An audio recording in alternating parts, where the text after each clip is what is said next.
Good morning. The Town of Nags Head Board of Commissioners meeting for April. Please come to order. Let's begin our meeting with a moment of silence, please.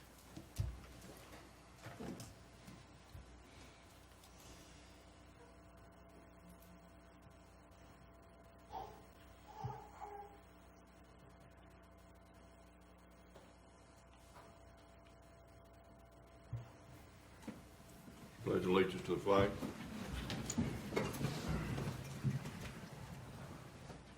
I pledge allegiance to the flag of the United States of America, to the republic for which it stands, one nation, under God, indivisible, with liberty and justice for all.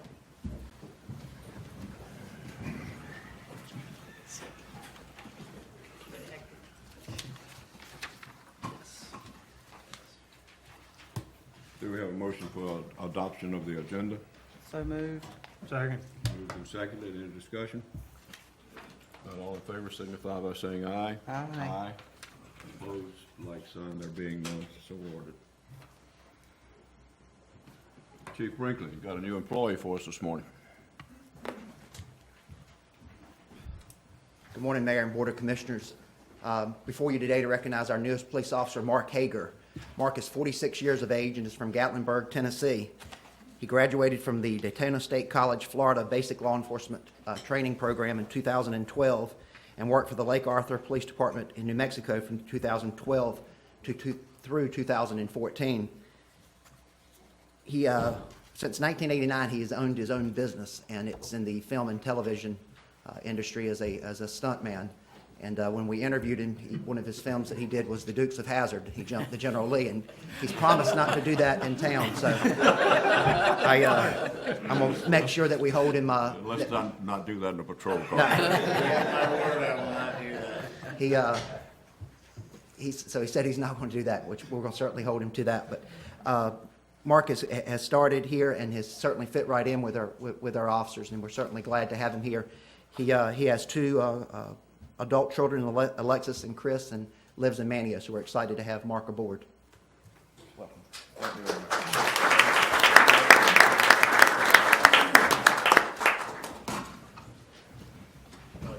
Mark, certainly good to have you with us. Absolutely. Look forward to a long career. Yeah, we expect a long time. Yeah. Thank you very much for coming to Nags Head. Pleasure to meet you. Nice to meet you.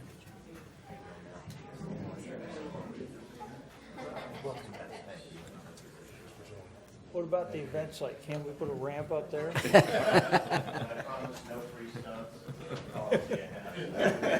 And we could charge for that. It'd be a good draw. Can we get Gravedigger down here? Kevin, we've got a couple of 5-year firefighters here. Good. We do, absolutely, and their families as well. I hope we don't get upstaged by little Liam here. And a fierce He's one to pretty go. neat. Good morning, Mayor and Board. I'm happy to congratulate EMT firefighter Matthew Swain on his 5th anniversary with the town of Nags Head. Matthew grew up in Columbia. He's here with his wife Rebecca and son Liam. Wonderful to have them here today. And Matthew's aspiration since he was very young was to become a firefighter. And so after achieving an associate's degree in fire science, he came to work for Nags Head. We're very, very happy to have him. He's now a state certified fire instructor, a car seat technician, and he's a regular attendee at the National Fire Academy in Emmitsburg, Maryland. He is an excellent driver operator, and he's now completing all the necessary training to become an acting officer. Over the last 5 years, Matthew has completed the required training for fire inspector. He also is a factory certified AMCUS rescue systems technician, which is the rescue tool that we use to perform automobile extrications when people are entangled. So he provides all of that service for us rather than send the equipment out. All the updates and maintenance is on Matthew. He's most helpful. He enjoys meeting with the public while on duty, and he's known for his kind nature. He's got a persistent smile, as you can see. When out at work, he enjoys spending family time with his big family, Rebecca, their young son Liam, in Columbia. Matthew enjoys volunteering with the Tyrrell County Fire Department, as if he doesn't get enough on his time off. He enjoys hunting, fishing, and hiking. Matthew is looking forward to many years of service with the town, and we're really, really glad to have him on our team. So, congratulations.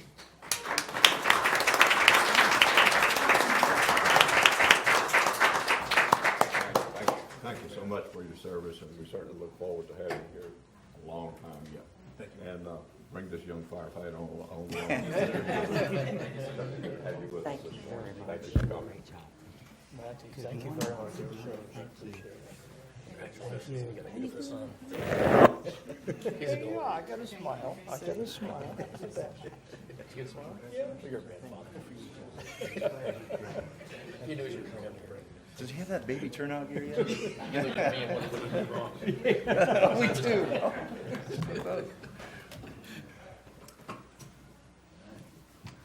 Well, Board, both of these individuals, I believe you're going to see many more times over their career standing at this podium. And the next one I'd like to recognize is firefighter EMT Cody McKinney on his 5th anniversary with the town. He's here with his wife today, Dr. Beth McKinney, who you probably know from Ocean Rescue fame. How many years? Beth? This will be 17. 17 years. Unbelievable. Together, they are avid fitness enthusiasts, and they mutually enjoy adventure travel in far-off countries with unmarked trails, preferably, and no internet access. It won't surprise me that in the future we'll hear about them summiting Everest at some point in time. So they do like to travel and get out. Cody's a loyal and respected team player. He's earned the grade of driver operator in career progression. He holds the role of acting company officer. He's a state certified firefighter, fire inspector, fire officer, nationally registered advanced EMT, CPR instructor, lifeguard, car seat technician, and something that's really unique and good for us, he is a fire service joint management peer fitness trainer. He's certified by that organization. So he provides all the fitness evaluations for the firefighters. And not only that, but he serves as the chair of the town's wellness committee. And so he really brings that to play. And both of these guys work out probably 8 hours a day. I'm sure something like that. Cody holds an Associate of Arts degree from the College of the Albemarle, and he's attending Appalachian State University trying to get his bachelor's in health promotion. So he's working really hard at work and off work.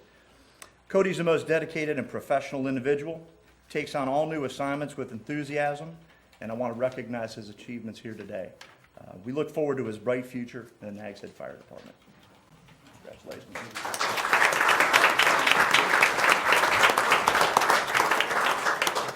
Thank you so much for all that you do. We look forward to be here a long, long time. Thanks, Tyler. Thank you so much. Board and fitness training. You're making me feel really bad.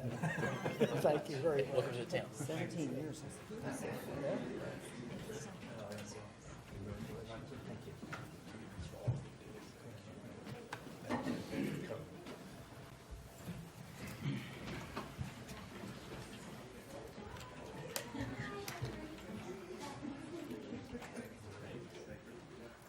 Chief Brinkley, you've got a 5-year officer.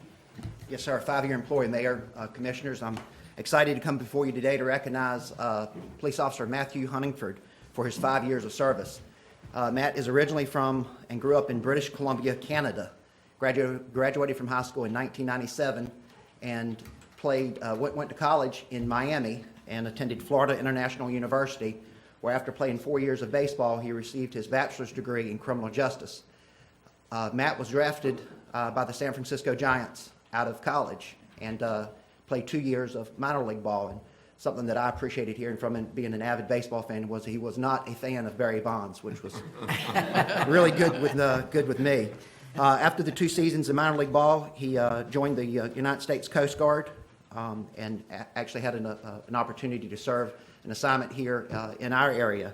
He went to the College of the Albemarle Basic Law Enforcement Training Academy in 2010 and then worked for the Dare County Sheriff's Office until 2011 when he joined us.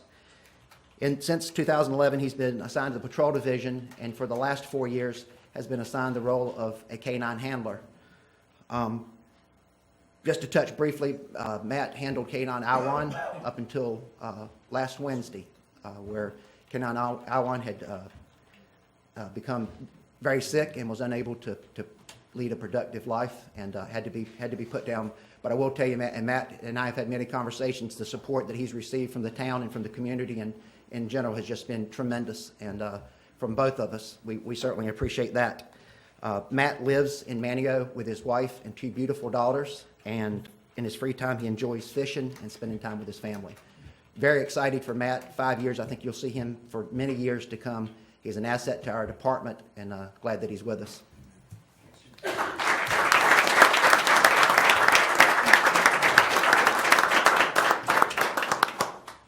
you for your service, and we're all breathing with you.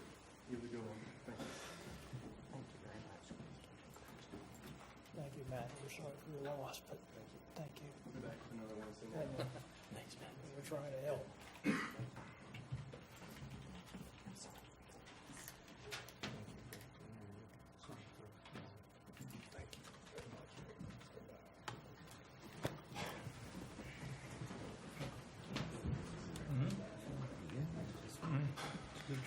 Andy, you have a presentation, a great one. Good morning, Mayor and Commissioners. I have the pleasure this morning of being here to recognize our Deputy Finance Officer, Kim Blankenberg, for receiving her North Carolina Local Government Finance Officer certification, something that she's been working on for quite a few years. I'm sure you're well aware of Kim's accomplishments here with the town. She's been here a short time and has accomplished a great deal. This is just one of her many other professional development accomplishments. It is a very difficult thing to achieve. A little bit of background on this program. Basically, this was established as a voluntary program through the North Carolina Local Government Finance Officers Association to provide greater service to the public and the management of local government, to recognize the achievement of an established level of competency and proficiency among finance officers, to promote continuing professional development of finance officers, and to enhance their professional image, although I don't think Kim needs her image enhanced. It's a combination of experience, education, and then there's the examination. This is something that Kim had told me about quite a few times back when she took these exams last year, and it scared me every time she talked about it. She took 4 separate exams, each 4 hours apiece. The first in governmental accounting and financial reporting, one in budgeting and local government and capital financing in local government, one in cash management and investment of public funds, and lastly, effective supervisory management, all of which she passed.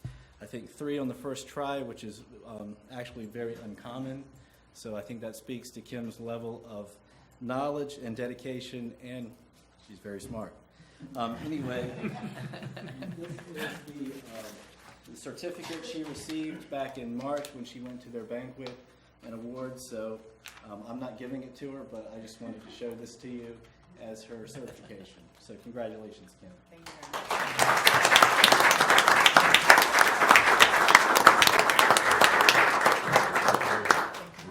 Real proud of you. Thank you. Thank you. That's your work, all the work you did. Congratulations, Kim. It's a great accomplishment.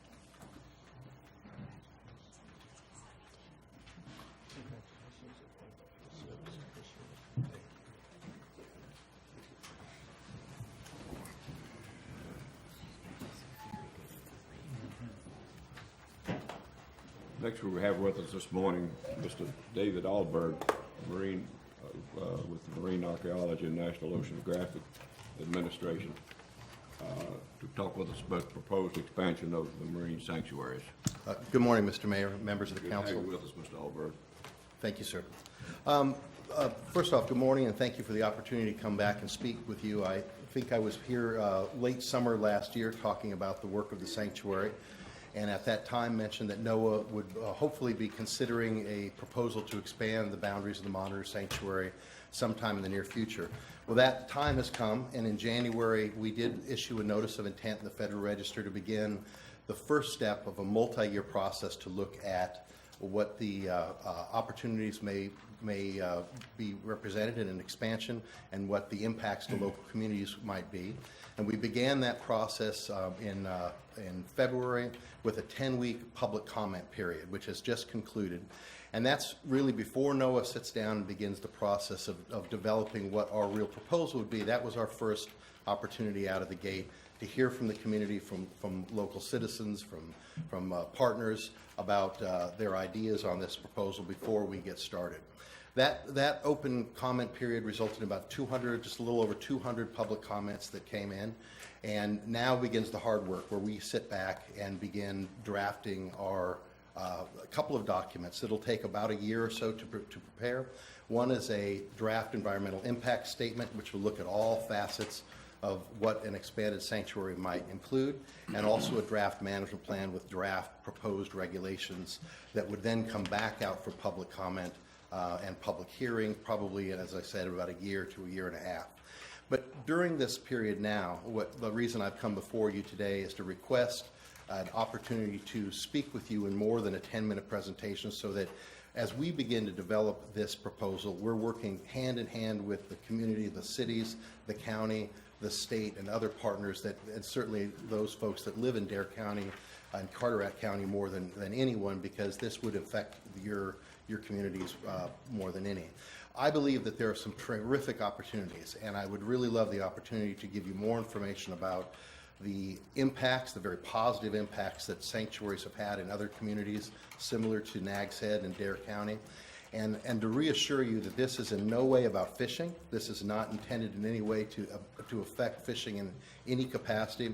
What this is about is a way collectively to honor and memorialize the more than 1,600 men who lost their lives primarily in 1942 during the Battle of the Atlantic off these shores, and to tell the nation in a way that has not been done before how special this area is to the national story, to our national history, and to celebrate and honor the fact that really the only World War II battlefield that exists in the United States outside of Pearl Harbor is right outside this door in the waters off coastal North Carolina. And I think that our experience over 40 years at the Monitor in terms of education and outreach can be a real enhancement to this community, and we want to work hand in hand with you to make sure that what we develop as a proposal is something that's good for the community, good for Nags Head, good for the county.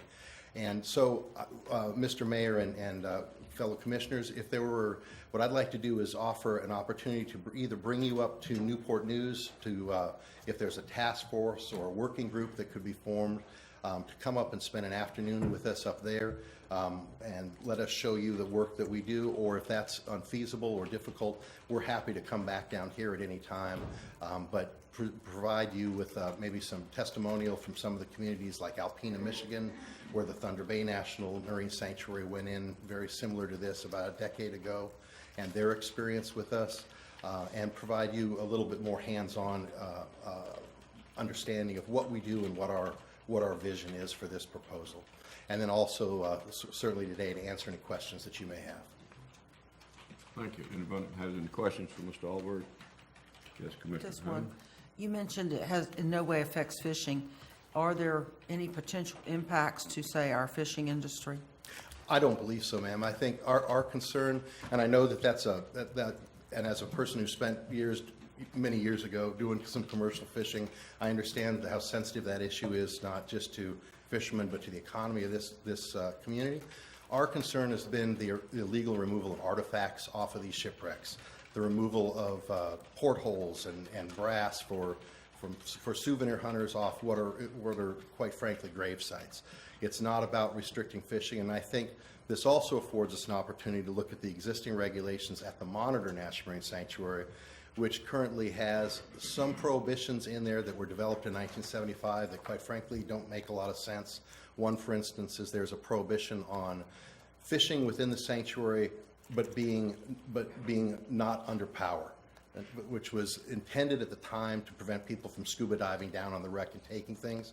So you can fish in the sanctuary, we encourage it, but you have to have the motor on, which isn't environmentally sound and certainly makes no sense. This gives us a chance to rework those regulations as well. Even looking at the boundaries of the existing sanctuary now, which is a 1-mile buffer zone around it, frankly, I believe that can be brought down much tighter. But this is not about increasing protections at the Monitor as much as it is about raising the awareness and visibility of these other historic resources in the waters near the Monitor.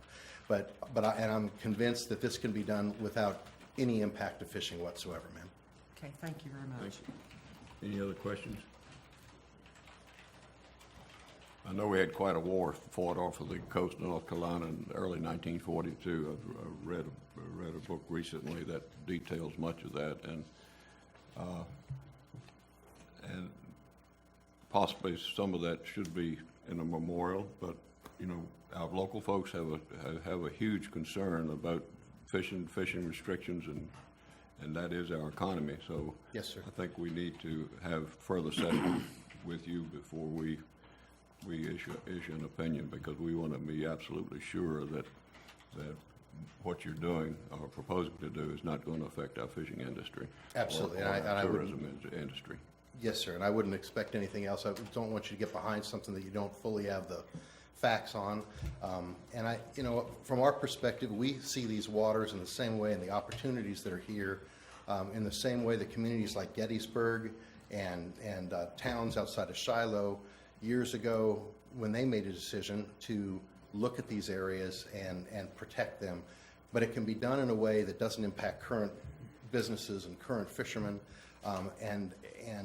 Quite frankly, as I said back in the summer, what's really amazing about this story is that outside the ladies and gentlemen in this room and folks in Dare County, the further you get away from the shoreline, most people don't realize that this history even took place. And we see this as a great opportunity for enhancing heritage tourism and economic development in the area by trying to get another segment of the population in here that was unaware of this, sir.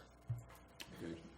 I think we'll be in touch with you to schedule at least a sit-down session so we can go through this in more detail, but it won't be in the month of April. No worries. Thank you very much. Okay, thank you very much. Yes, sir.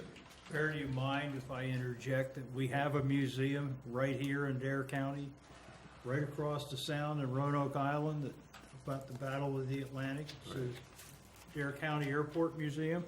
Been there, The done story of the Civil Air Patrol and all of that took place there. Just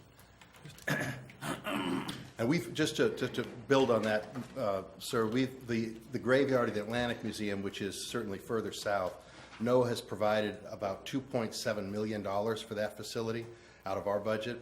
And the North Carolina Aquarium is currently undergoing a significant refresh that has been funded in large measure by some funds from NOAA to enhance that facility. So we certainly recognize the importance of institutions, not only educational institutions, but museums and attractions, and have tried to work very closely with them to enhance their ability to tell their story as well. as curator, I'm always interested in money. Yeah, of course. We thank you very much for coming to talk with us today, and we'll be in touch later. Yes, sir. Thank you, Mr. Mayor. I have a proclamation this morning declaring April 2016 Child Abuse Prevention Month.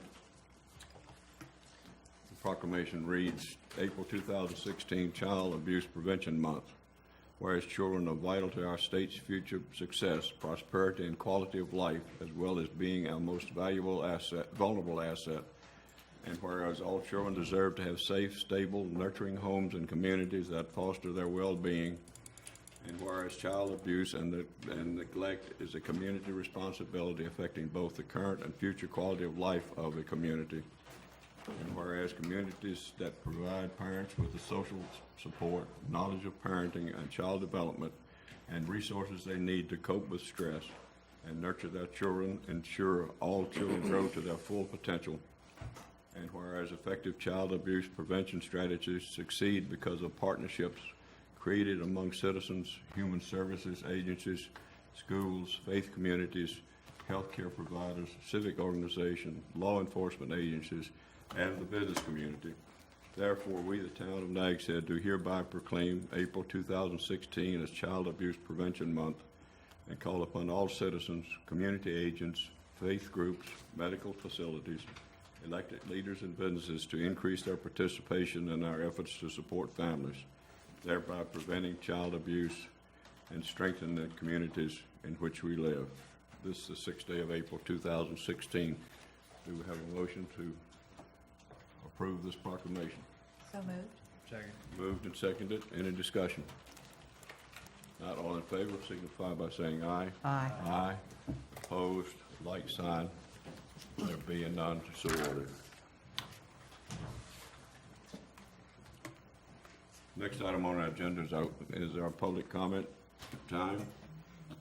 At this time, we will ask the people who have issues that they'd like to bring before the board can do at this time. We'd ask that you hold your comments to no more than 5 minutes, and we'll ask Mr. Lighty to be our timekeeper this morning. Yes, sir. Would anybody like to speak to the board this morning? You need to state your name and address so we can have that for the record, please. Hello, my name is Lucas Munn. I'm very nervous. I've never spoken to a board before, so I apologize, but I'd like to thank you guys for the time that you've given me to speak, Mr. Mayor and Commissioners. There's a lot of information, and I have 5 minutes, so I'm going to be reading a lot just to make sure you guys have all the, the pertinent information. Thank you once again, and I'm very honored, by the way, to be here, especially with all the firemen and all the policemen that have been given these awards. It's an awesome thing to be part of this community. So thank you. My name is Lucas Munn. I'm the owner of 10216 East Seagull Drive in the town of South Nags Head. My house is on the southernmost end of Seagull. I'm also the owner that recently in November purchased their house from the Spargos and was referenced at the last board meeting. I do please ask that you guys please have a little bit of sympathy for me, because even though I purchased the home and you guys mentioned that it was something I knew I was getting into, I was assured by the town that they had no plans to close the road, and that indeed, on the contrary, they were going to be fixing the road and keeping it viable to where there was damage by a storm. And I think we had kind of like a fluke once in every 6-year storm that came through. So what I respectfully ask is a Part 2 commitment from the town. First and foremost is decide in favor of the owners not to close Seagull Drive, or at least postpone the closing until other arrangements can be made and everyone will have access. While stated in the previous board meeting that safe passage for town's responsibility, including keeping the road free of debris and being able to walk to it, that's not logical or feasible to suggest owners would not be able to drive to their house. Mr. and Mrs. Brunge, our neighbors, brought up at the last board meeting the ability of emergency services and trash services to access our road. Just wanted you guys to know the last time trash was collected at our town was the last week of February, and we did put our trash out on Bodie Island as well, and it still was not picked up. We very much appreciate the town scraping the road every Friday. This makes it very passable, but the continual scraping while clearing sand from the road also clears hard materials such as pavement and other rock.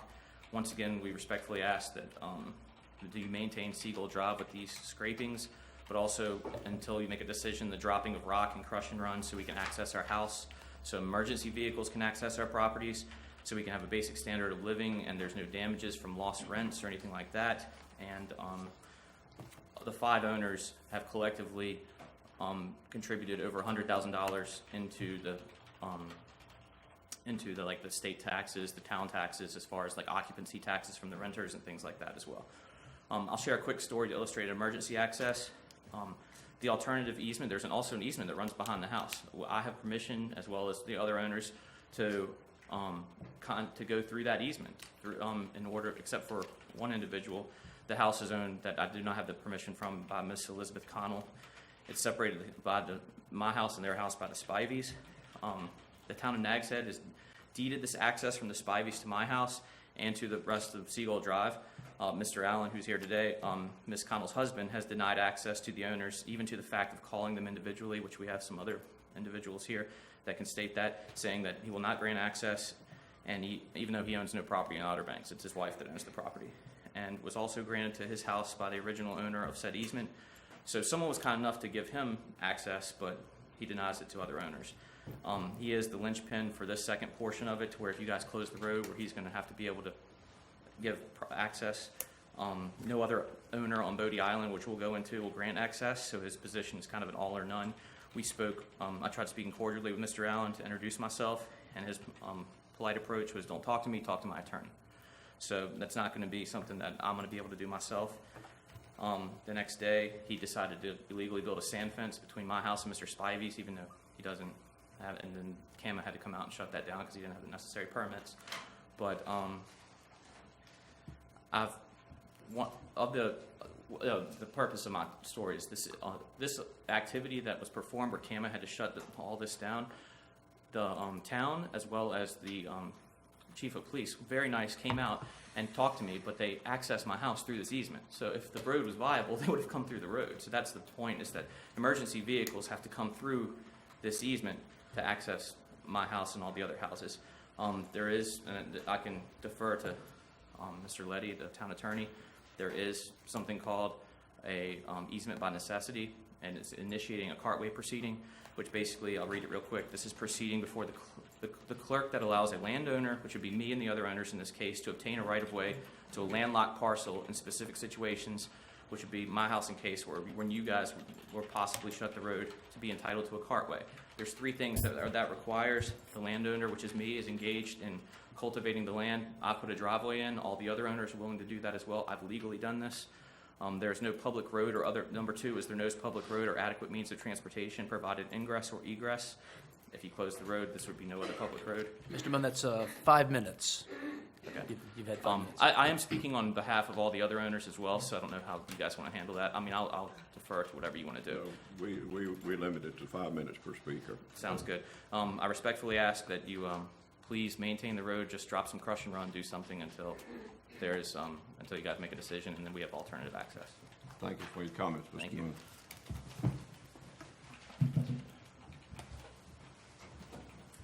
Hello, my name is Terry Jones. I'm listed on official documents as Teresa Jones. My husband and I own a house on Seagull Drive.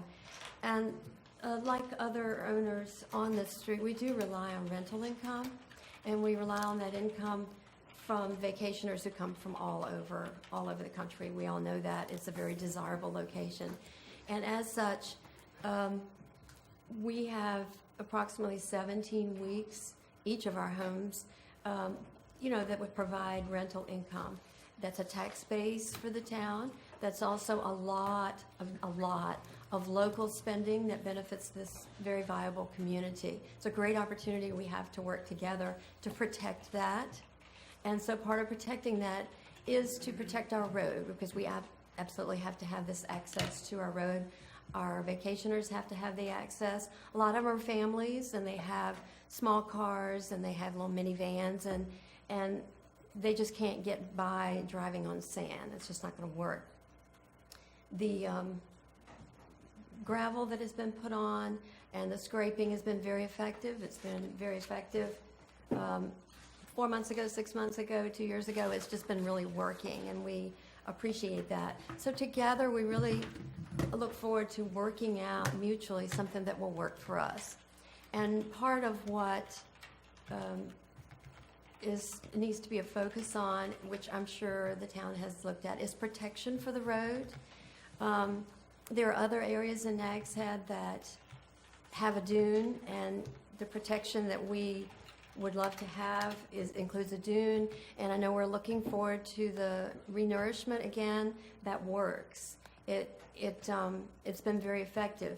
However, this area, Zone 5, really was shortchanged on the sand that we received, and so that may be part of why we're dealing with the dynamics we are. So we hope that will be remedied in the next renourishment, and until then, we hope there's some other protective measures. But until this road has an alternative access that's worked out, we cannot close the road.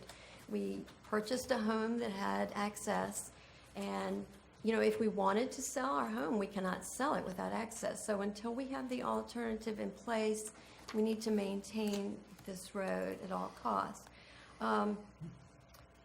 And we do realize that both the town and their citizens have a partnership, so we really look forward to working together. The road is maintainable. It has been, and it's been pretty obvious that that is something that can be done. The benefits that we receive from the taxes and all the local spending far outweigh, the scraping. They come, it takes them 15 to 20 minutes to scrape the road, and that really outweighs what could be lost if we didn't have that access. And so unless there's some hidden agenda or some reason why that can't happen, the citizens that live there are really happy to work together and do what we can in our part to work out alternative access. But we do need that reciprocal part from the town and that responsibility. The road, it's like every 6 years or whatever, we need a little work on the road. I know the last storm, there's been some narrowing in the curve, but the road's there, the base is there, so we feel like it would be easy to maintain that. And I would like to give to each person, we have some copies of responses. We tried to do some due diligence and approach the owners behind us to see if we could get access through them. And I've got a copy of every response that we received, and so far no one has been agreeable to do that as far as going through the length of their property. The easement through the alleyway has been blocked on both ends by the people that didn't want that, but we asked if we could go through the length of their property, and so far we received responses that were not agreeable, not favorable. So I want to give you all a copy, and I'll just give them to you. And thank you for your time. Thank you for your comments, Ms. Jones. Anyone else like to speak to the board this morning? Mr. Oakes?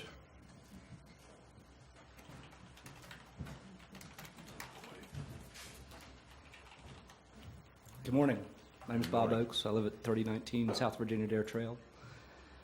Couple of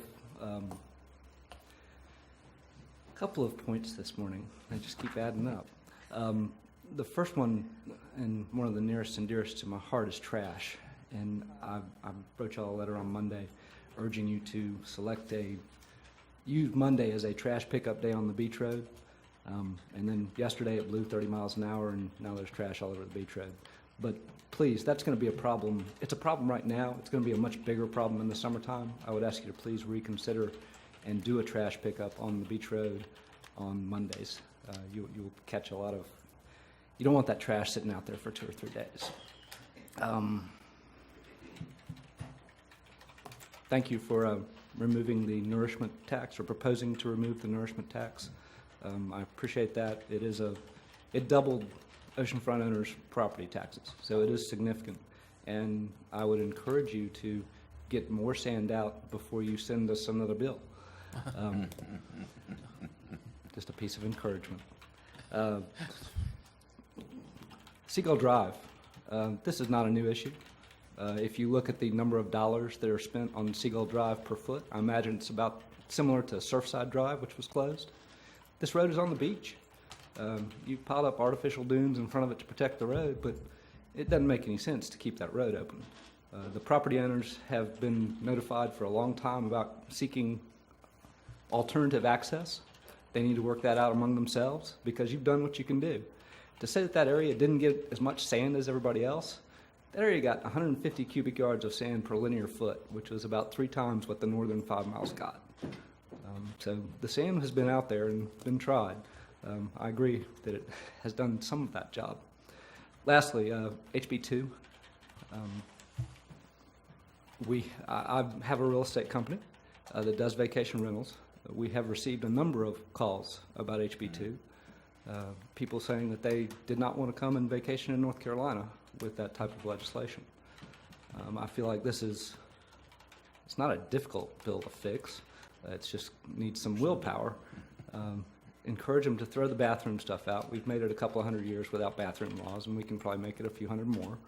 And add LGBT to the protected classes that they listed. It doesn't make sense for me as an employer to be able to fire somebody just because they're gay. It's not right. And that's what this law enshrines into state statute. On the other side of that coin, don't mistake me for a Democrat. The minimum wage pieces, I think, are a very fine piece of work. I would really not like to have a different minimum wage in Nags Head, Kill Devil Hills, and Kitty Hawk, and that seems to me to be an appropriate place for the state to regulate. But thank you very much for your time. Thank you. Thank you, Bob. Is there anyone else who would like to speak to the board this morning?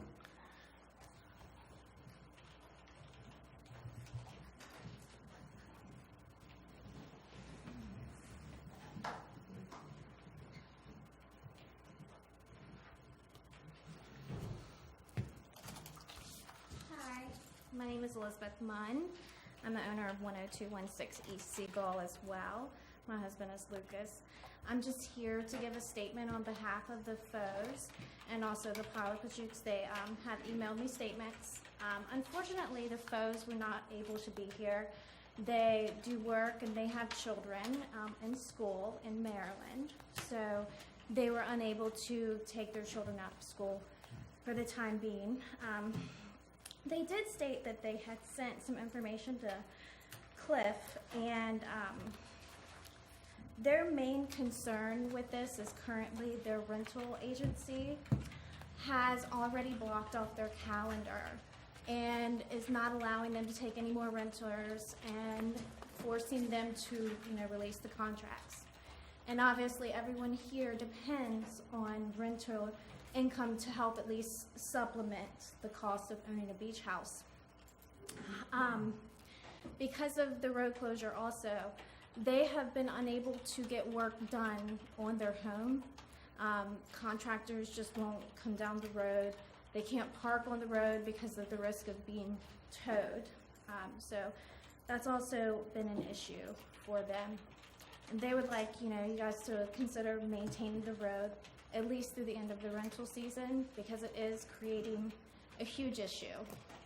One of the biggest things I would like to say is that we know what happens to homes when they do not have access. They're gonna end up vandalized. They're gonna end up places for drug users, and that's not gonna help anyone's home around it. So while all of the owners are refusing to give us access, we've reached out, we've made the monetary assumptions that, let's negotiate this. They just don't want to offer it. They think that we should be able to get it from what's already there. So there's really nothing that we can do in that sense, except for keep trying. But I just would really hate to see the area become even more, distasteful, with broken windows on homes falling apart. That would really be a shame. And that would definitely really impact home values of the homes around them. For the Pilot-Pajukes, that's his name's Joe. He is having cataract and hand surgery today. He lives in Ocean City, Maryland, so he's not able to attend. And also the Brunges, they attended last meeting, and she owns a bakery, and she was just not able to get away this time. She felt that she had said her statements in the last meeting. So that's all I have. Okay. Thank you for coming this morning. And we do have an email from Donna and Jay Fobbs, which I'll direct that this email be entered into our official minutes of today's board meeting. I'll give that to the clerk. And this is from Joe College. Thank you. Are there others who would like to come speak to the board this morning?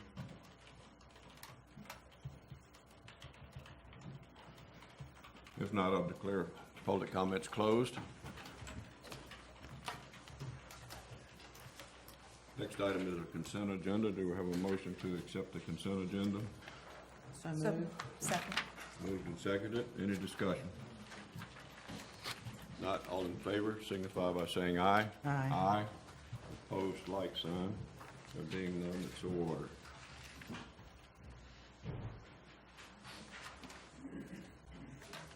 Next item is reports and recommendations from the planning board and the planning development director. First one up is David Ryan. Tell us about Dowdy Park. Good morning, Mayor, Board of Commissioners. Good morning. I'm here to give my monthly update on the progress of Dowdy Park. Over the course of the past month, there's been a lot of progress. I'll just do a brief summary of some of those items that have been accomplished. As it stands right now, we have completed the planning phase of the project. We broke it down into 3 separate phases: a planning phase, a design phase, and a construction phase. So we've completed the planning phase, which consisted of basically getting a lot of the consultants under contract initiating the planning process in order to move forward with the design. One of the items that was critical to the design phase was the state permitting, which included state stormwater, sedimentation, erosion control. Back in March 16th, the deputy town manager and myself met with NCDEQ representatives to attend a scoping meeting to discuss the requirements in moving forward for the state permitting. We got a favorable ruling as far as options that would be available to us, and a redevelopment exclusion. And basically what that will afford us to do is to forego the express permitting by going ahead and as long as we can go ahead and quantify that the proposed development is in line with what previously existed, we can move forward with an administrative approval process. So that will go ahead and give us a little bit more flexibility when it comes to the state permitting process.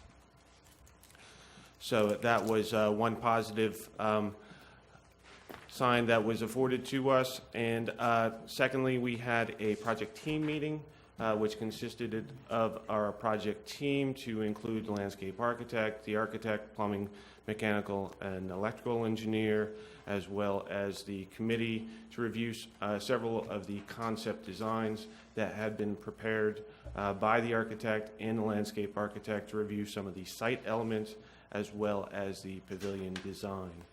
And we had some very good feedback from the committee on those concepts, which are going to be refined, and we'll have another meeting tomorrow to go ahead and review those concepts.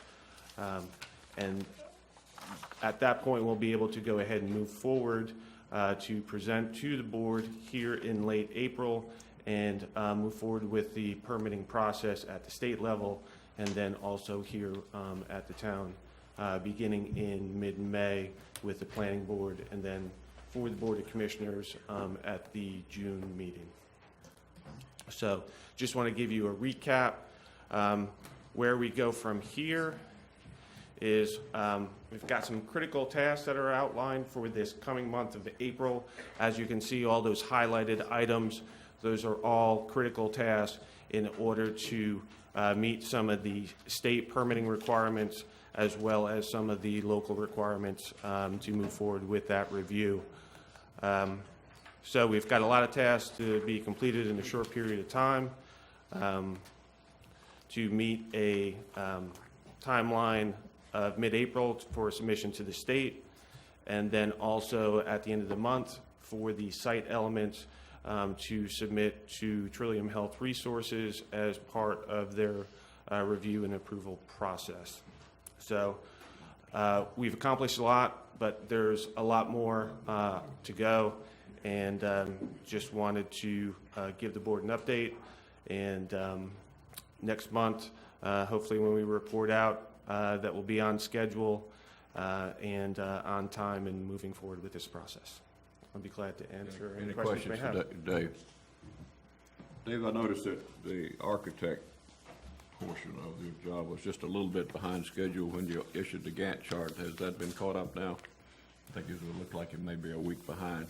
There was some lag time that was built into his schedule, okay. So that's not one of the more critical components in the design process. So. He just used up his lag time. That's correct. That's why it's called a critical path. That's right. Looks good. There's a lot of work to be done, and it looks like you're right on schedule. Other than that, one or two small items there, and they don't look like they'll hold up much. We want to reemphasize that when you need board review before you send these comments to Trillium, we need to get on a board schedule pretty quickly. So if you want to do that before our May 4th meeting. I think that we have a week available, the week of April 18th, where we could go ahead and set up a special meeting with the board if that fits their schedule. I just spoken with Carolyn, and she was looking at the board's calendar, and it looks like the 22nd appeared to be the only date that week that the board was available. That's a Friday. Yes, I'll be here. You'll be here that Friday. Thursday. John, you were gonna be out of town also? Not the 22nd. Okay, you're gonna be here. I don't know that. So I'm 22nd, yeah. We'll drive all night to come back from B1, be sure we're here. I'll just.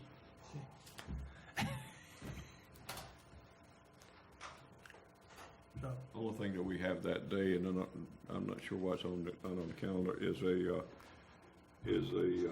nursing home meeting with Peak Resources at noon that day, but any other time that day would be fine.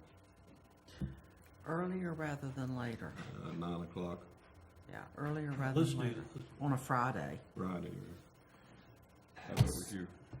That's screw you up, John. I have a No, tourism board strategic planning retreat that begins on the 21st. We're hopeful to get all of that done in one day, and until I hear back from the facilitator, I'm not sure about that. But you know, if I can't be here, I'll send Send your comment. I'll send my comments. Well, if we have to move it to the afternoon, I just need to be out of here by 3:30. Okay. Okay, we'll go ahead and we'll try to get that scheduled. Let's, can we set it for 1:30 on the 22nd then? Is that pushing it too close for you? No, I'll be gone by 3:30 either way, so. We'll be, yeah, we'll. Takes 2 hours, we got a problem. That'll give us 2 hours. If it takes more than that, we've got a real problem. Yeah. Is everybody agreeable then at 1:30 on Friday, April 22nd for review of plans to be ready to send to Trillium Healthcare Services? Yes, sir. It's fine. All in agreement? Yeah. 1:30 on the 22nd. Carolyn? Carolyn, would you put that on the board calendar, please? Okay, thank you very much, Dave. All right, thank you. Doing a great job on that. Just keep it hustling. Yes, sir. Thank you.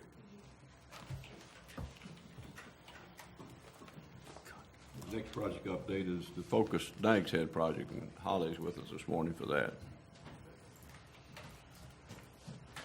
Thank you, Mayor and Board. Our advisory committee has been busy over the last few months, and just wanted to kind of take a minute to update you on where we are and how we're moving forward.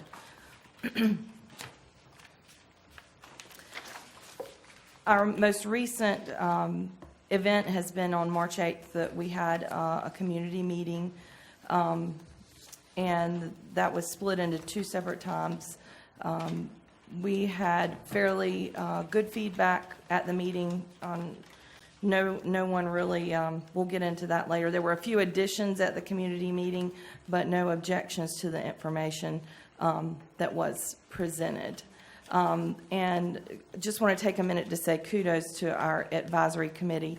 They have really jumped in and worked well together. And as you can see, these are the meetings that they had. So they had 1 meeting in December, 2 in January, 2 in February, and 1 in the beginning of March. And then a week later, they had the community meeting. So they have been extremely busy at work since this committee was formed and started to meet regularly. They've provided the staff with lots of good feedback that has given us a great starting point to move forward with this planning effort.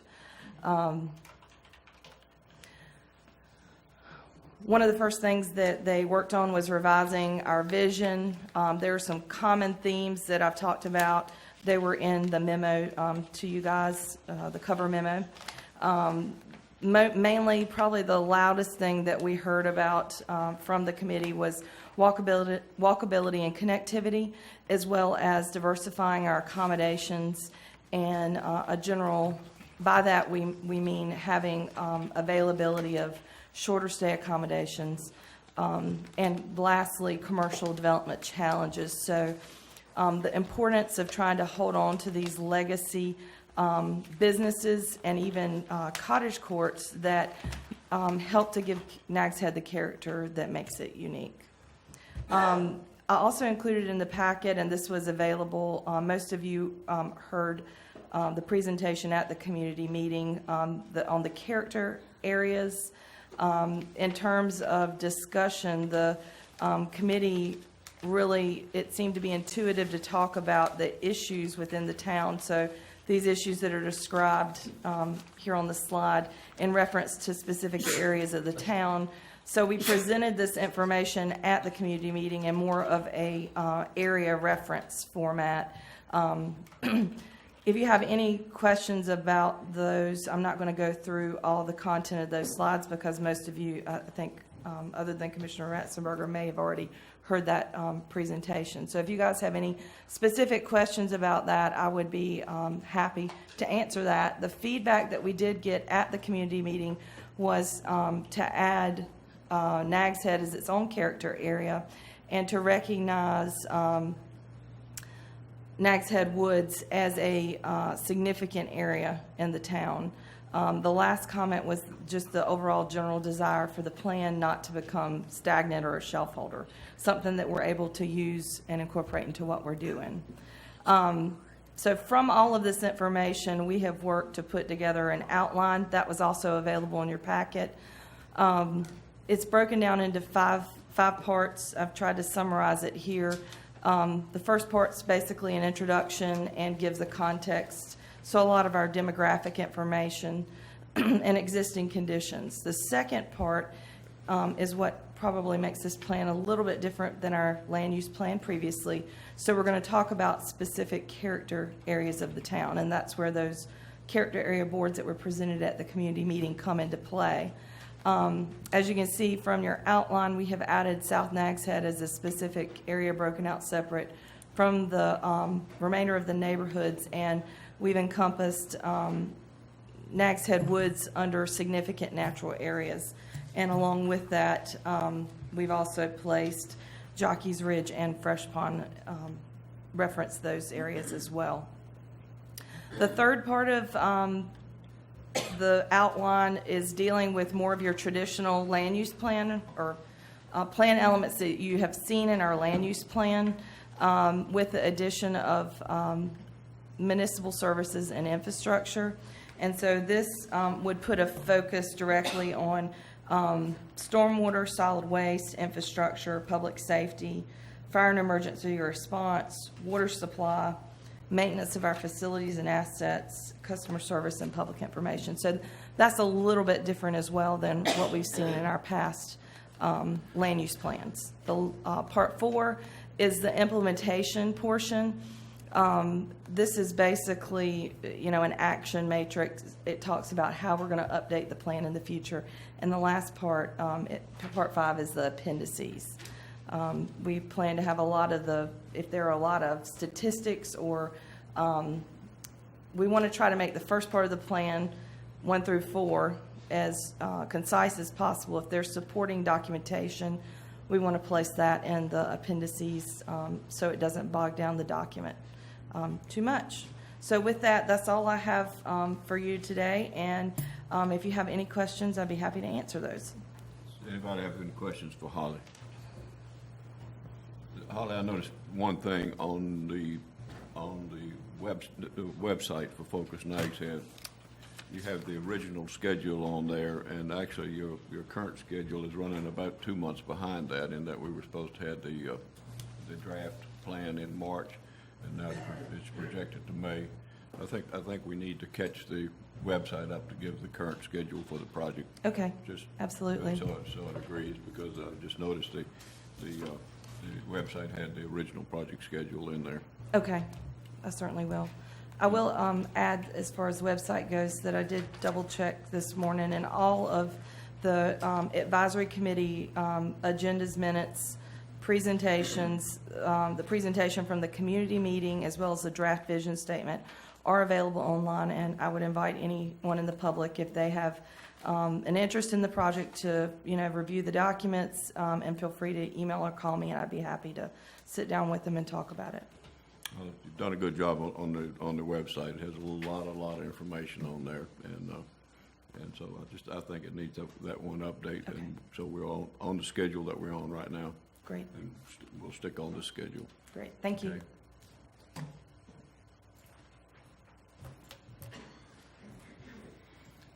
Mark, have a report for us this morning? Mayor, Commissioners, good morning. Yes, sir, I do. This month, or this past month, the Planning Board held its meeting in conjunction with your mid-month meeting in order to conduct a workshop regarding the signage, residential freestanding signage, and working with the property managers. However, prior to that, we did hold a short meeting to address one specific item related to Dowdy Park. Currently, the land for Dowdy Park is in the C2 district. And we only have two places in the town where municipally owned recreational facilities are permissible. That's the SED 80 district, where on Barn Street Town Park, and the R2 district, where Satterfield Landing Park is located. So we adopted language to ensure that municipally owned recreational facilities were also allowed in the C2 district, and that ensures that Dowdy Park is a permitted use. Then we followed that, obviously, with joining you for the signage workshop, which then led to the development of a subcommittee to address the residential freestanding signs. And the recommendations that came out of that subcommittee are as follows. Limit the signs from 6 square feet to 3 square feet. Limit the height of the signs to 36 inches. And that's 36 inches above grade measured to the top of the sign. And I failed to mention the size limit of 3 square feet does not include the frame. So it would be just a little bit larger if you use the 2x4s. There's no setback requirement, but the signs cannot interfere with sight lines for vehicle traffic. Now, of course, these specifications are only related to those structures, residences where the structure is 100 feet or more from the front property line. Now, also, one 6 square foot sign may be attached to the dwelling. That's not a change from what's currently there. So we would have a case where the property owners could have 2 signs, one freestanding and one on the house. And a rental agency, for example, could have 2 signs. So there could be a total of 4 signs at that particular location. And lastly, a 1 square foot sign is allowed for properties that would have a home occupation. Now, for any signs not meeting this criteria, the amortization date is 1 January 2019. And so the Planning Board will act on adding this language to the current draft sign ordinance, and we'll act on it this month. Any questions? Any questions for Mark? Good job, I think. I think the subcommittee did a good job of bringing a diverse group together. Thank you. Okay, thank you.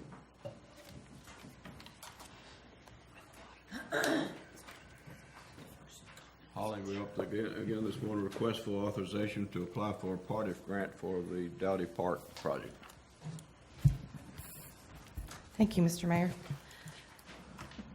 This is the draft concept for Dowdy Park, as you guys are very familiar with.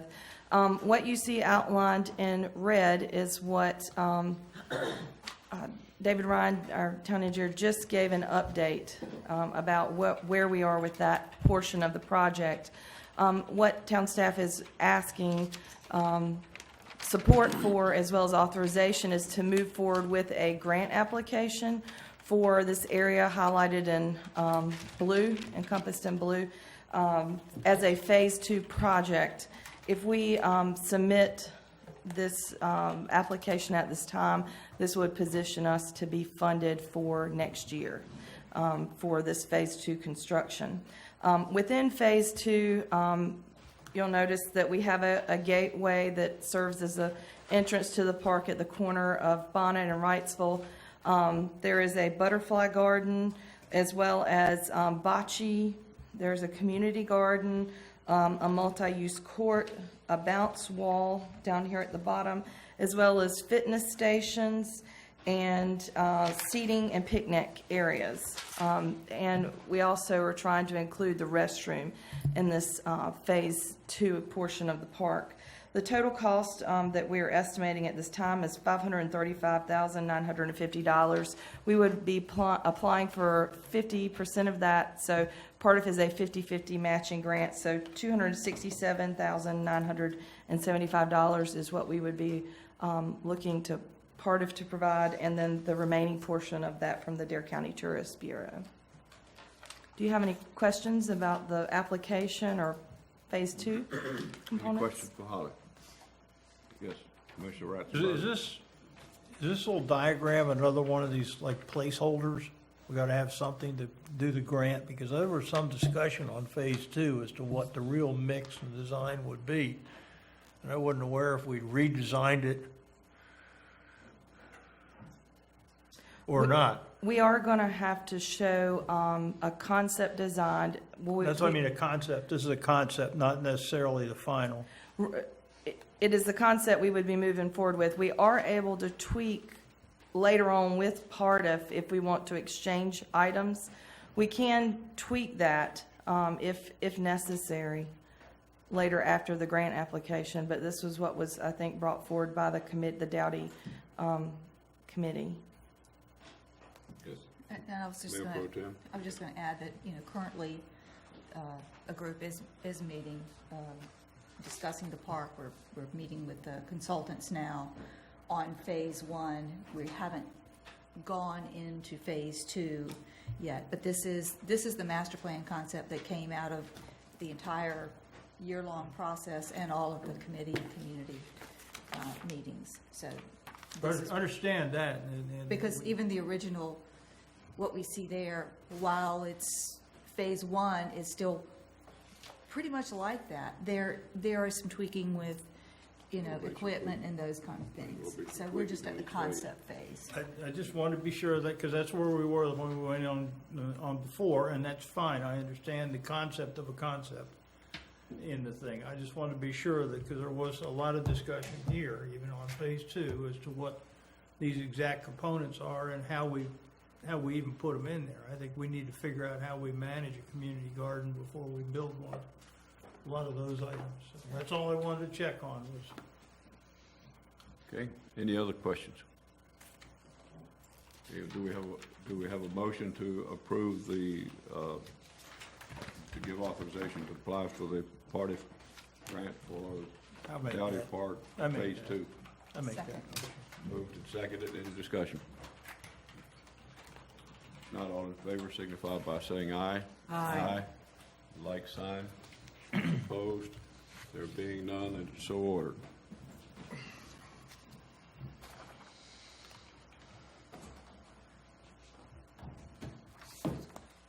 Next item is old business. It's consideration of a resolution of intent to close Seagull Drive. Came forward from our March board meeting.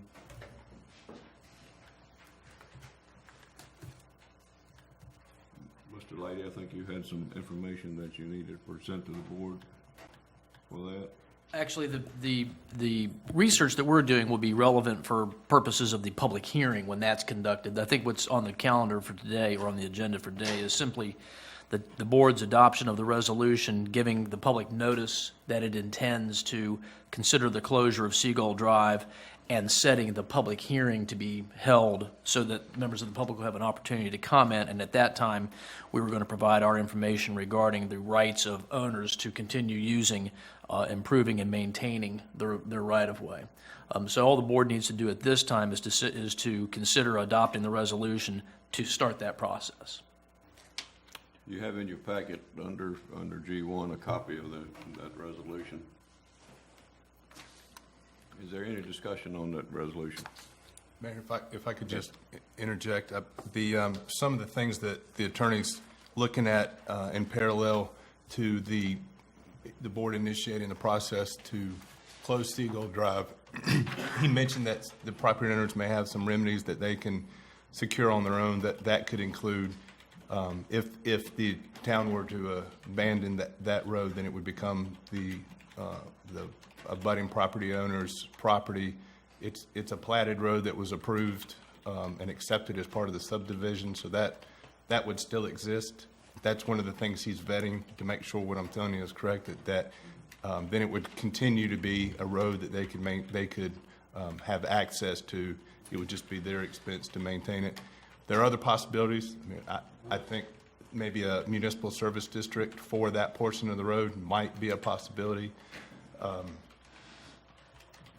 then there may be some other remedies that the attorney finds by which the town can effectively close the road but work in unison with the property owners so that they maintain the road. They maintain it as part of their property and part of their access to their property.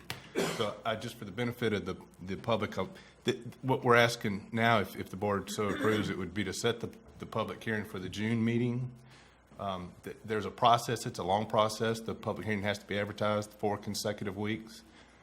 So because of that, there's a lot of work to be done for all. Still the property owners as you heard today, are trying to find alternate access with limited success. But there's still this doesn't force you to make a decision. This just simply initiates that process, and other remedies can still be sought in the interim.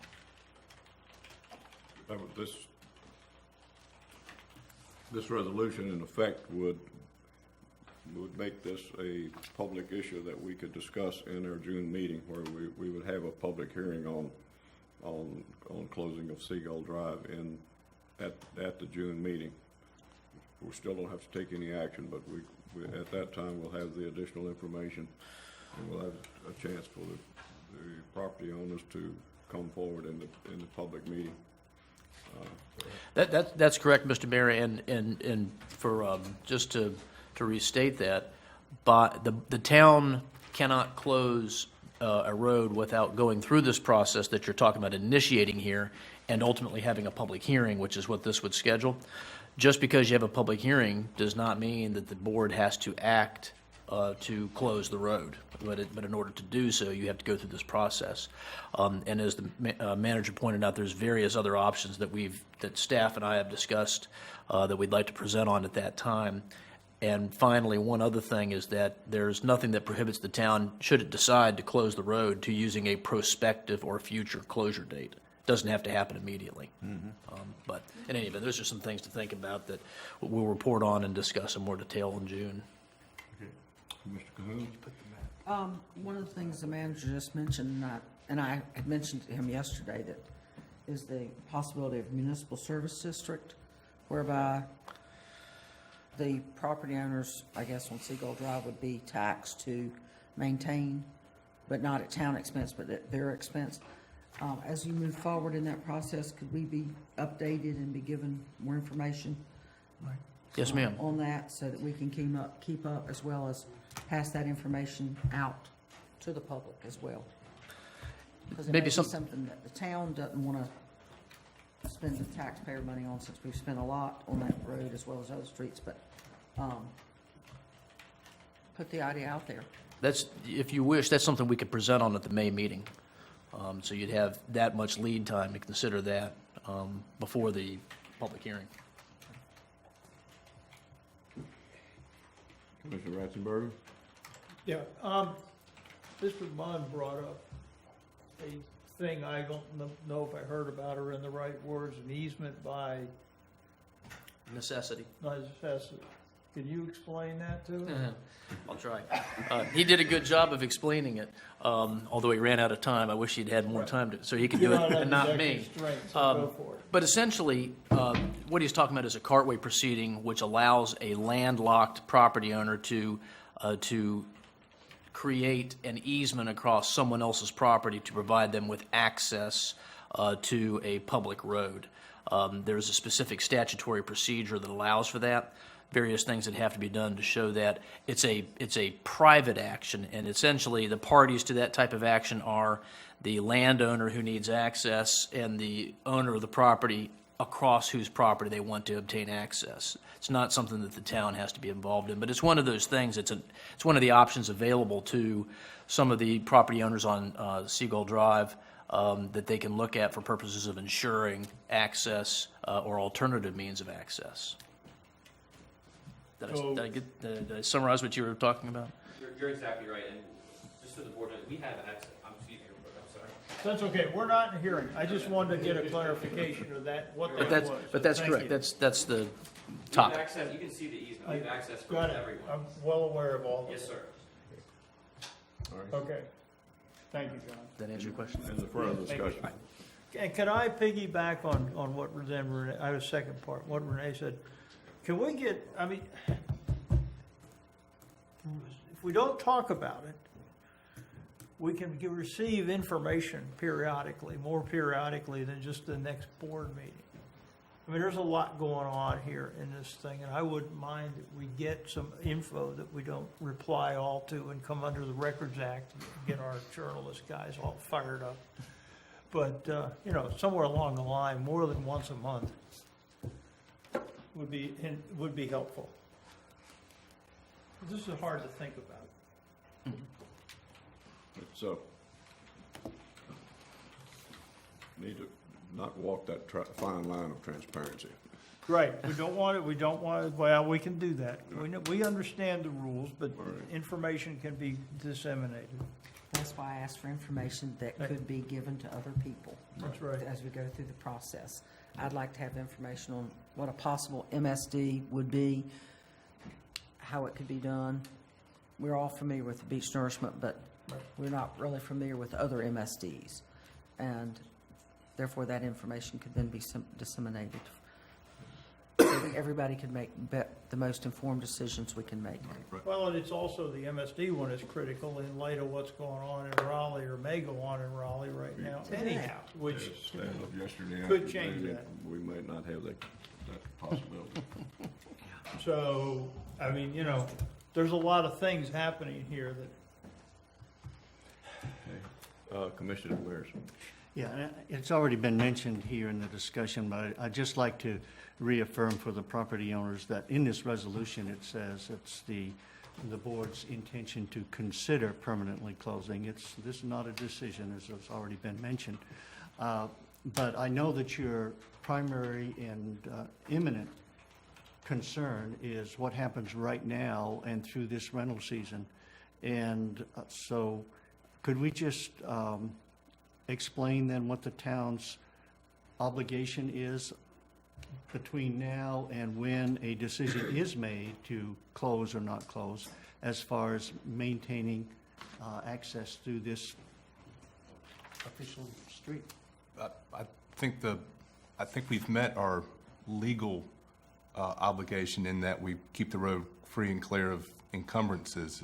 As John has counseled me many times, the statute doesn't require that the right-of-way be accessible by vehicle. It requires that it be safely accessible, and which it is. So it becomes a question of what standard do you want us to continue to maintain it.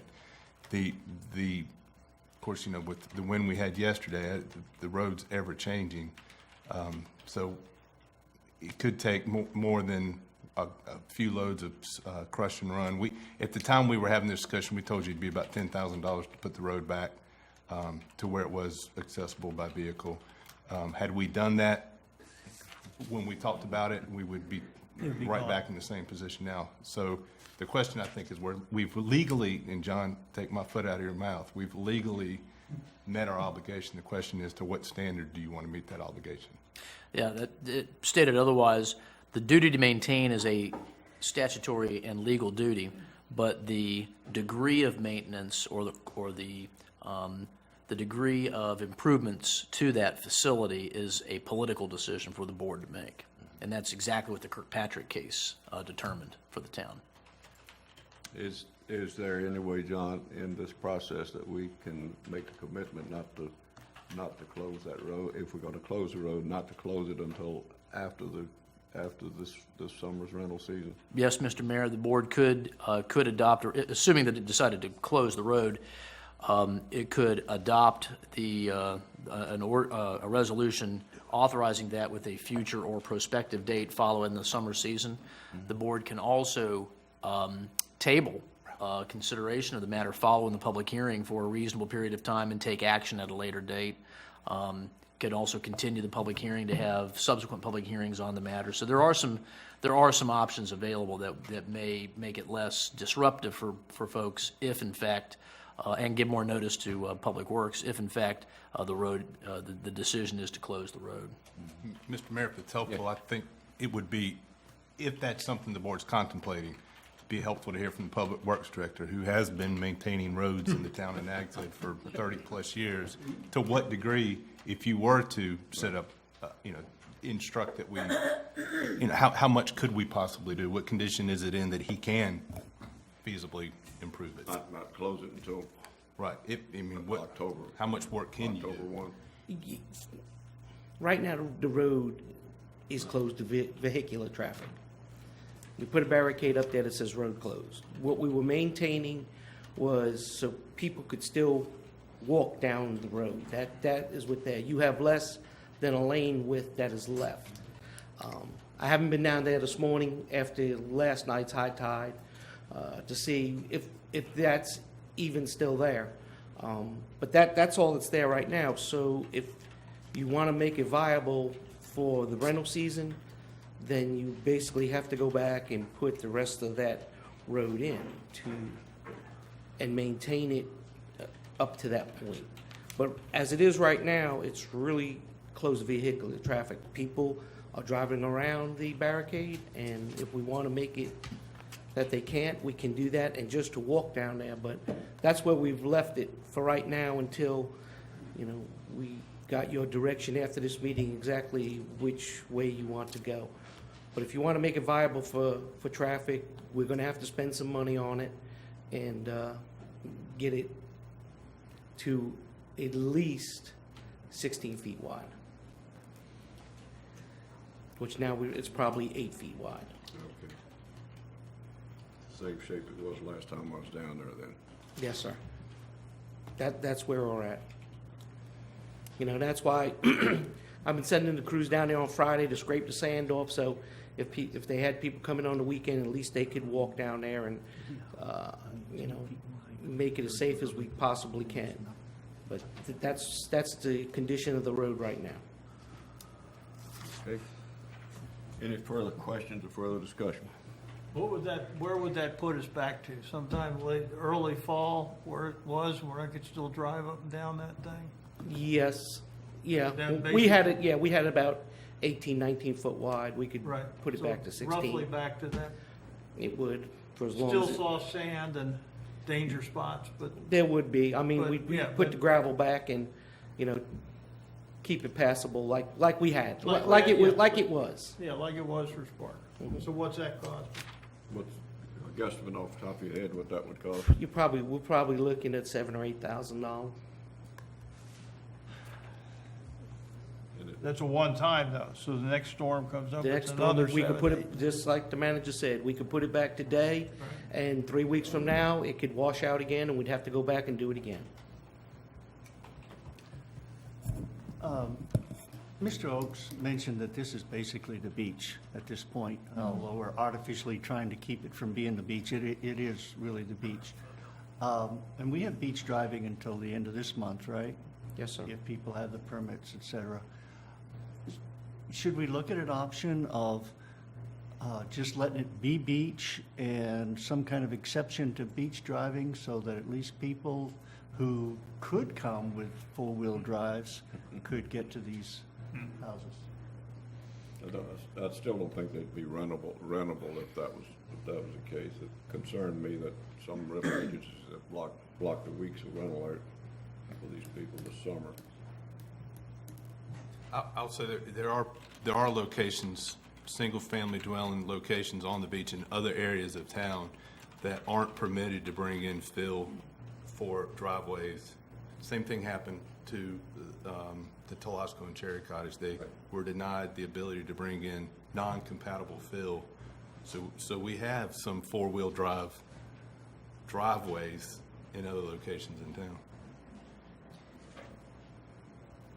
And some of these driveways are still existing, but not Yeah, all of them. correct. So it's kind of beach to driveway, if there is a driveway. I don't know if that's something that's feasible or not. A lot of issues that we need to think about and discuss between now and the 1st of June. Do we have a motion on this resolution? I make the motion for the resolution. Is there a second? I'll second. Motion made and a second. Any discussion on the resolution? This resolution would set the process in motion, and we would have a public hearing on this matter on our meeting at 9 a.m. on the first day of June. Is that correct, Mr. Lane? Yes, sir. Any other discussion? Yes. Is there, it seems like the property owners have attempted to reach out to one another and are not having success in resolving this matter amongst themselves. Is there anything we can do to facilitate that other than perhaps looking at an MSD or anything like that? Or at this point? Okay. I think the town's made an effort to do that already, and it has limited authority to make the owners reach an agreement of any sort.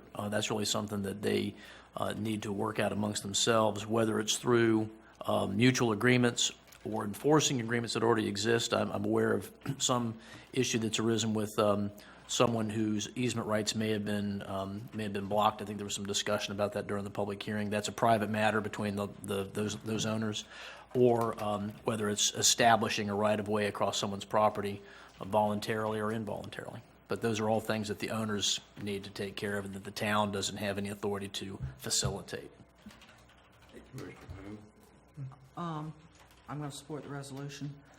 The only thing I would ask that, make sure that on our May agenda, we have answers to some of the questions that we've been asking today, especially in light of the people that create chaos in Raleigh. We might not have the answer to one of those by then. Maybe not.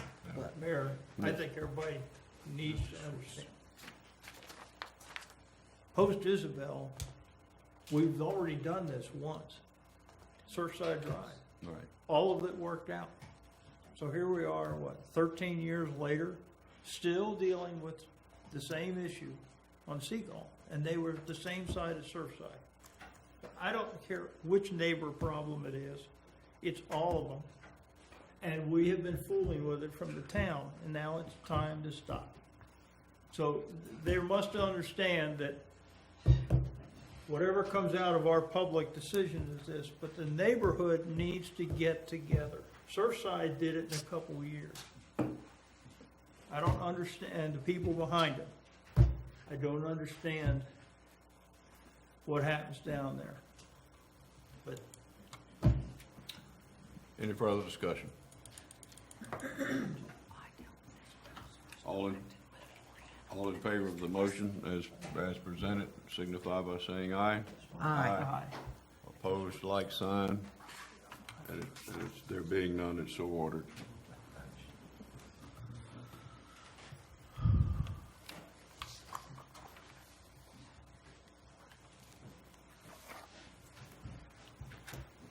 Next item on the agenda is committee reports, but let's take a 10-minute break first. so kind.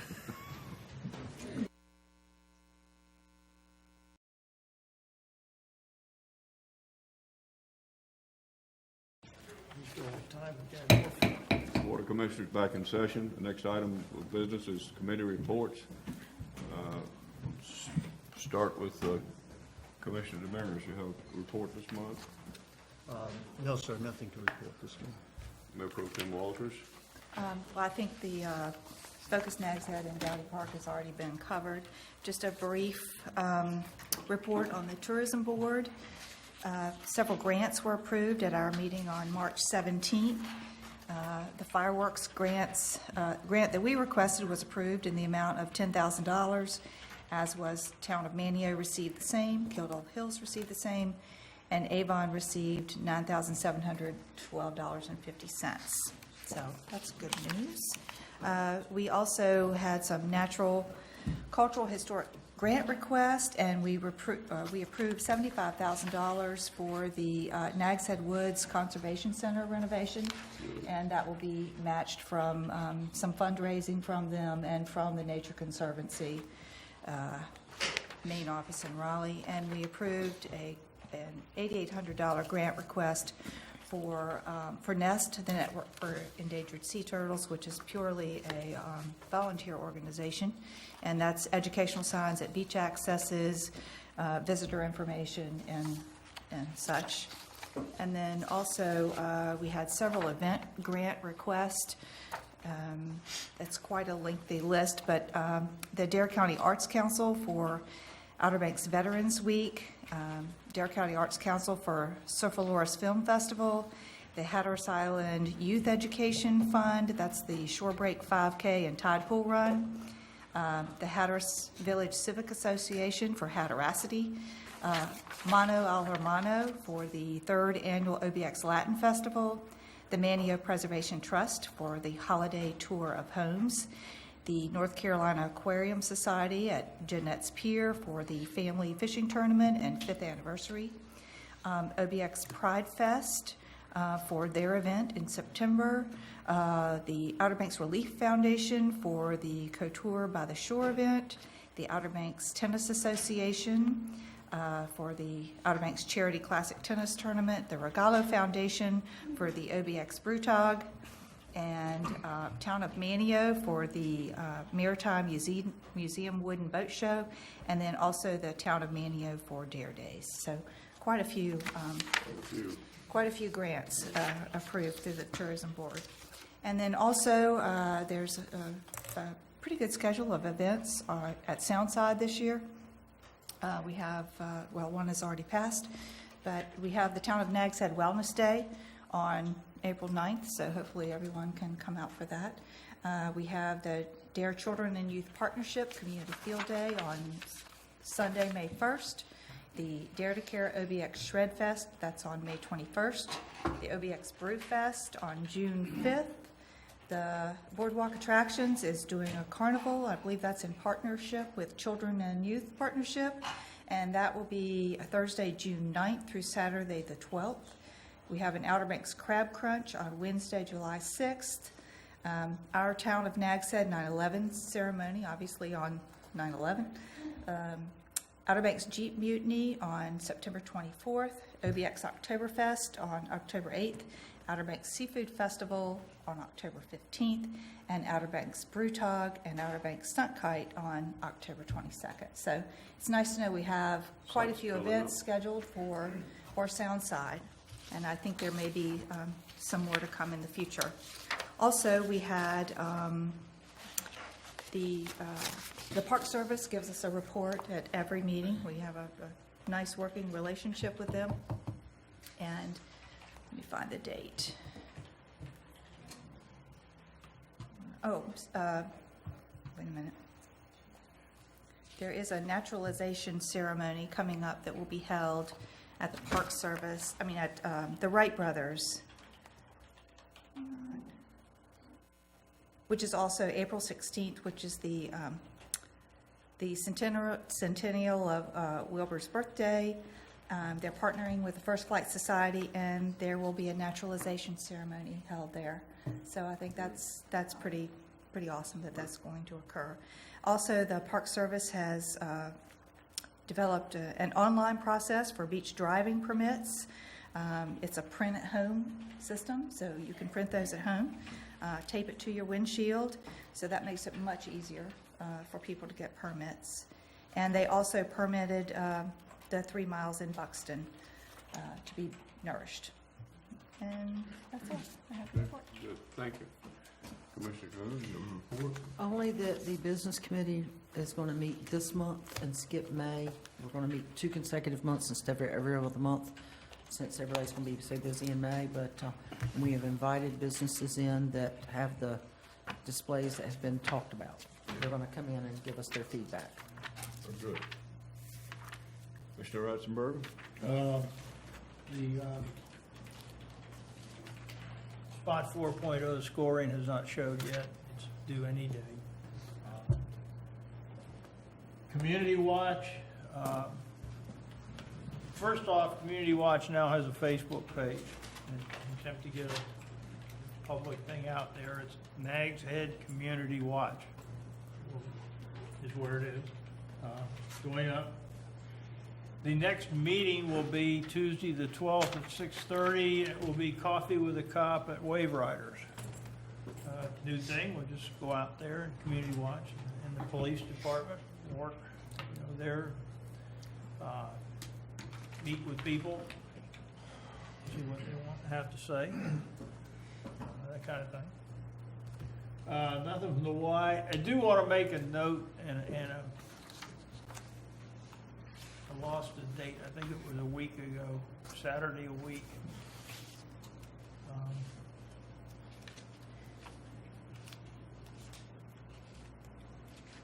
Sergeant Billy Brown, who has been instrumental in the Dare County Veterans Advisory Council, and his wife Marcia. Sergeant Brown has got brain cancer. And there was a very nice event over in Manning a week ago. Just a fundraiser, get together amongst veterans and people. But Sergeant Brown and his wife have done an awful lot for veterans here. So, just, keep both of them in our thoughts, and keep follow along with what's going on there. And that's it. Okay. The Nursing Home Committee met with Peak Resources this month, and the modifications to the nursing home are behind schedule and basically been held up because of the engineers and architects that are preparing the plans for Peak Resources. The work on the 200 hall has been released, has been permitted by the town, and is going forward at this time. The outside work is also going forward at this time, and the additional plans have been submitted, and hopefully we'll have those permits issued before mid-April, when the work on the 200 hall should be winding down.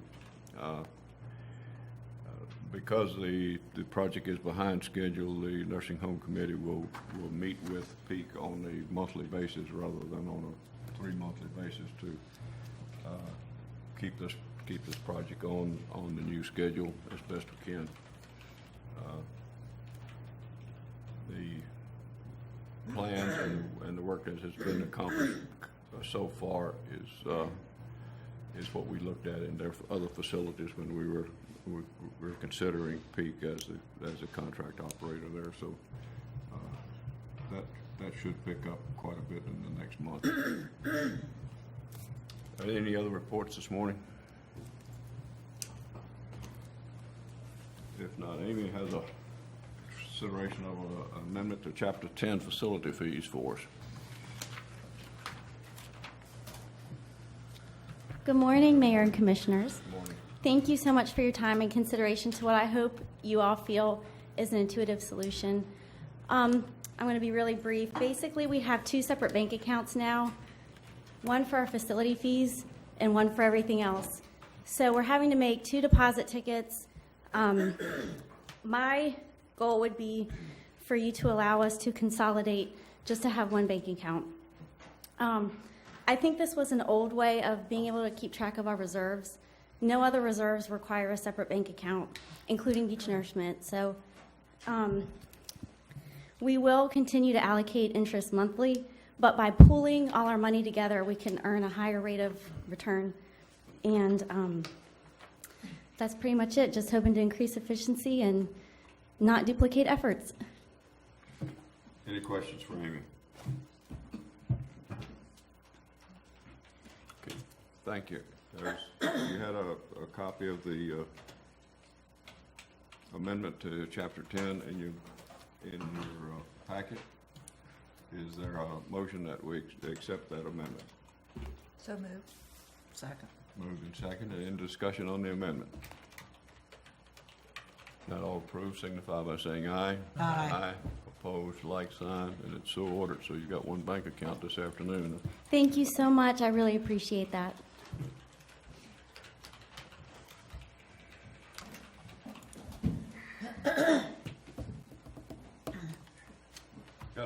The next two items are for board discussion. The first of these is BOEM leasing of seismic testing. As you know, the drilling for oil off our coast was delayed at least 5 years anyway, and that there will not be any offshore drilling till it licensed till at least 2022. But the action that removed that from consideration, the oil drilling from consideration, did not remove seismic testing from consideration. You had in your packet an article opposing seismic testing and why, and a resolution that we passed back in 2014 opposing seismic testing.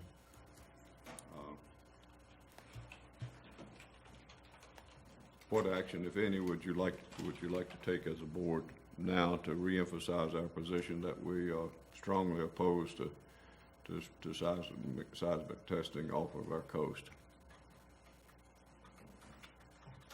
Commissioner Demirs? We're on record as opposing the seismic testing. A lot has changed in this arena since we went on record. I think it couldn't do anything but help to update our resolution, given the current situation, as opposing the seismic testing. Mayor Pro Tem Walters? I agree. I would like to reaffirm our opposition and perhaps send our resolution again to all the affected parties or interested parties, and with a cover letter just stating that we reaffirm our position. Okay. Commissioner Cahoon? I agree. Let's send it to all affected parties. Let's send it to the governor and see if he'll read this in the light of day. Sorry, being snarky this morning. Commissioner Ratzenberger? Oh, I'm all for reminding everybody we were opposed to it before, and we remain opposed to it.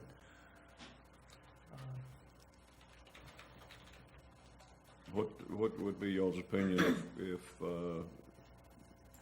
we prepare a letter and attach it to our resolution reaffirming that we still strongly oppose seismic testing and all of the negative effects that it would have on us, and that we send that to the governor and our members in legislature and leaders in the legislature and our representatives in Washington? I'd make that motion to readopt the resolution and send the letter. And can I piggyback? Yeah. Why don't we be sure we add various organizations that we're in support of, so they have a reference copy of it for their use? All right. Do we have a second to the motion to include that? Yes. Acceptable to the motion, Mayor? Absolutely. Any further discussion on the motion? If not, all in favor signify by saying aye. Aye. Opposed, likewise. There being none, it's so ordered.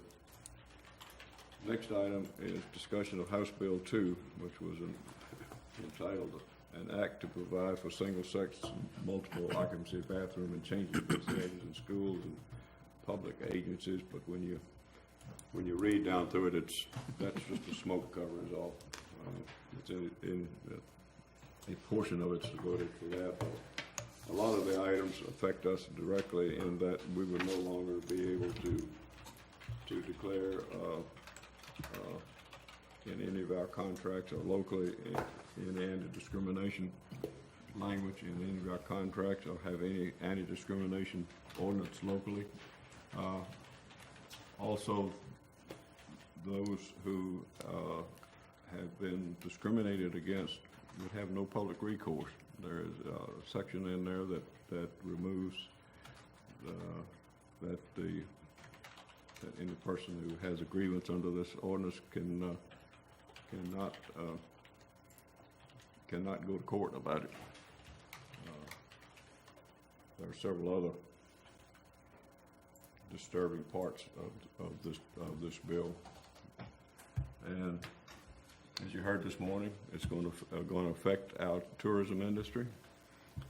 North Carolina was announced last night that North Carolina lost 400 jobs from PayPal because of this action. There are at least 7, as of last night, 7 major cities in the United States that do not allow travel to North Carolina for anything but emergency situations.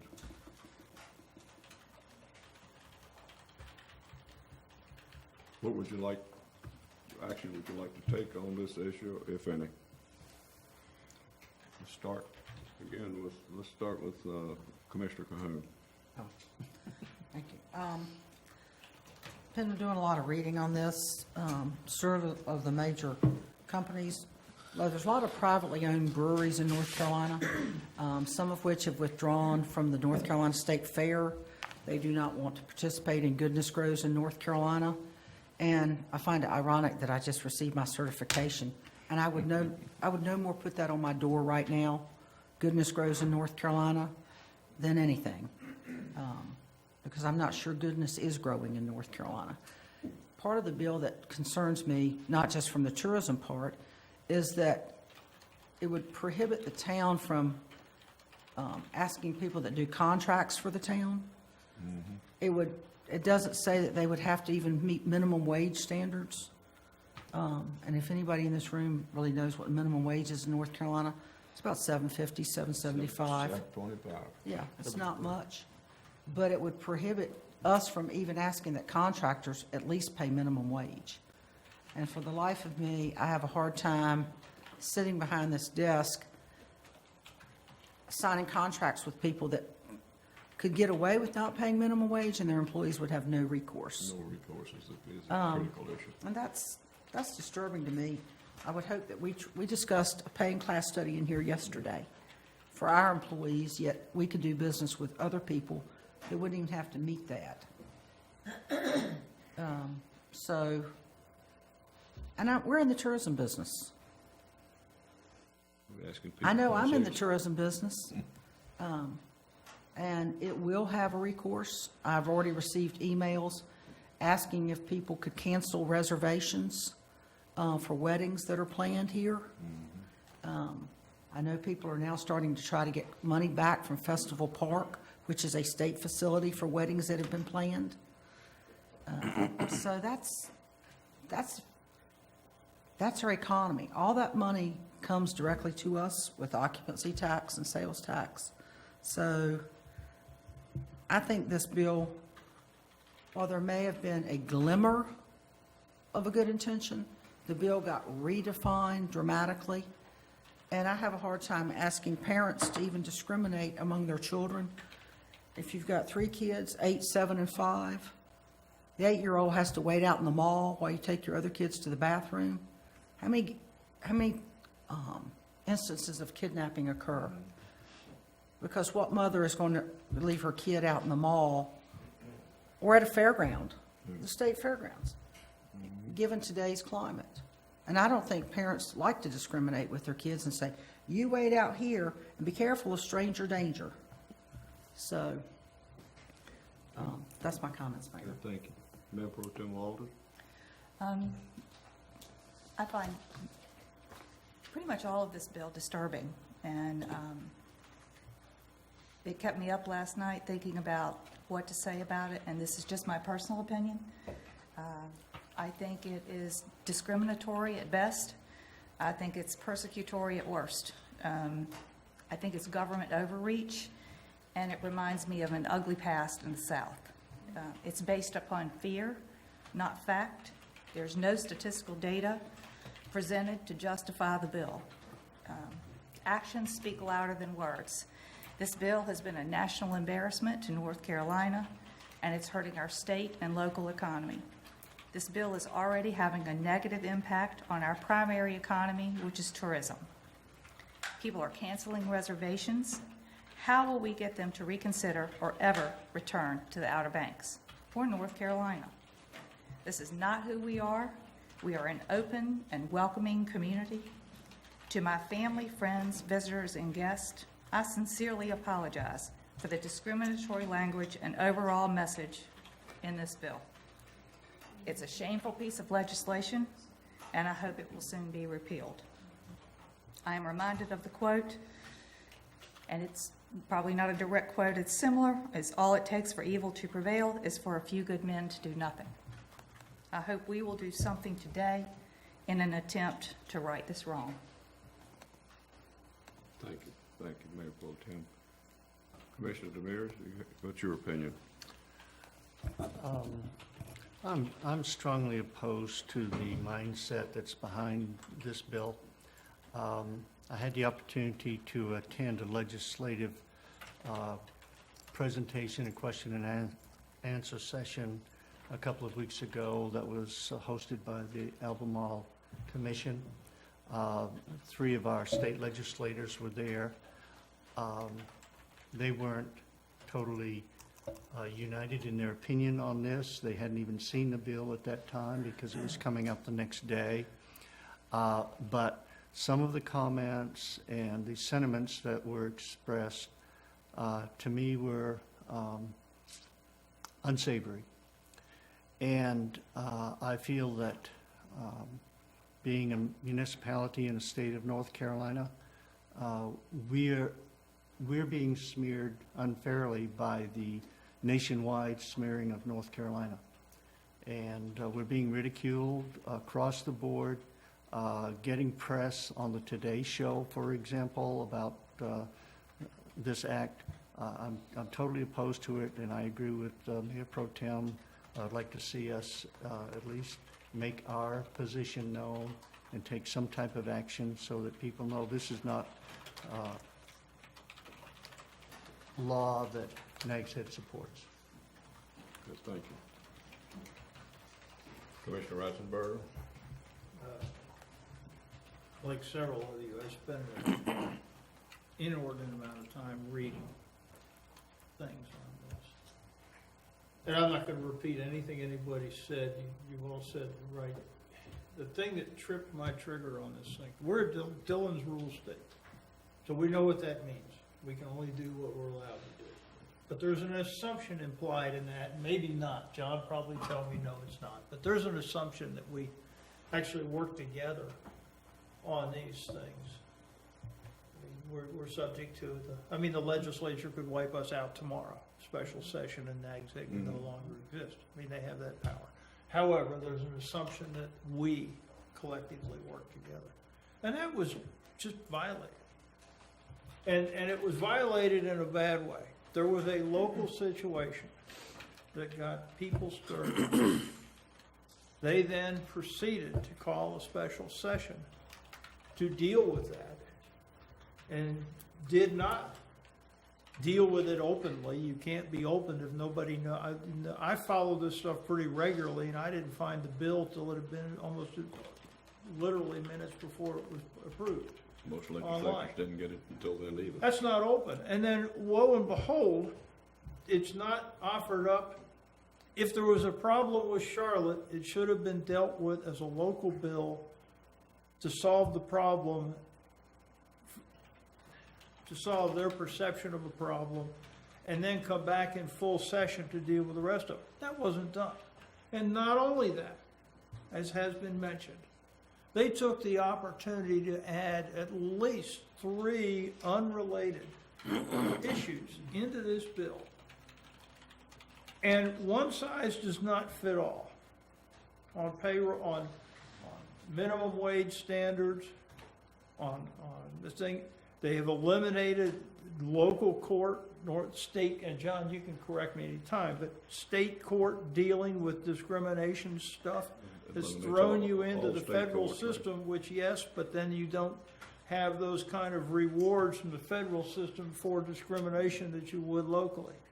And they've done that statewide, unannounced, undiscussed. Charlotte, to their credit, spent months on this bill, as they should. And we did. And to me, like I said, I understand Dillon's rule. I understand. It's like a sword of Damocles. We live right underneath it.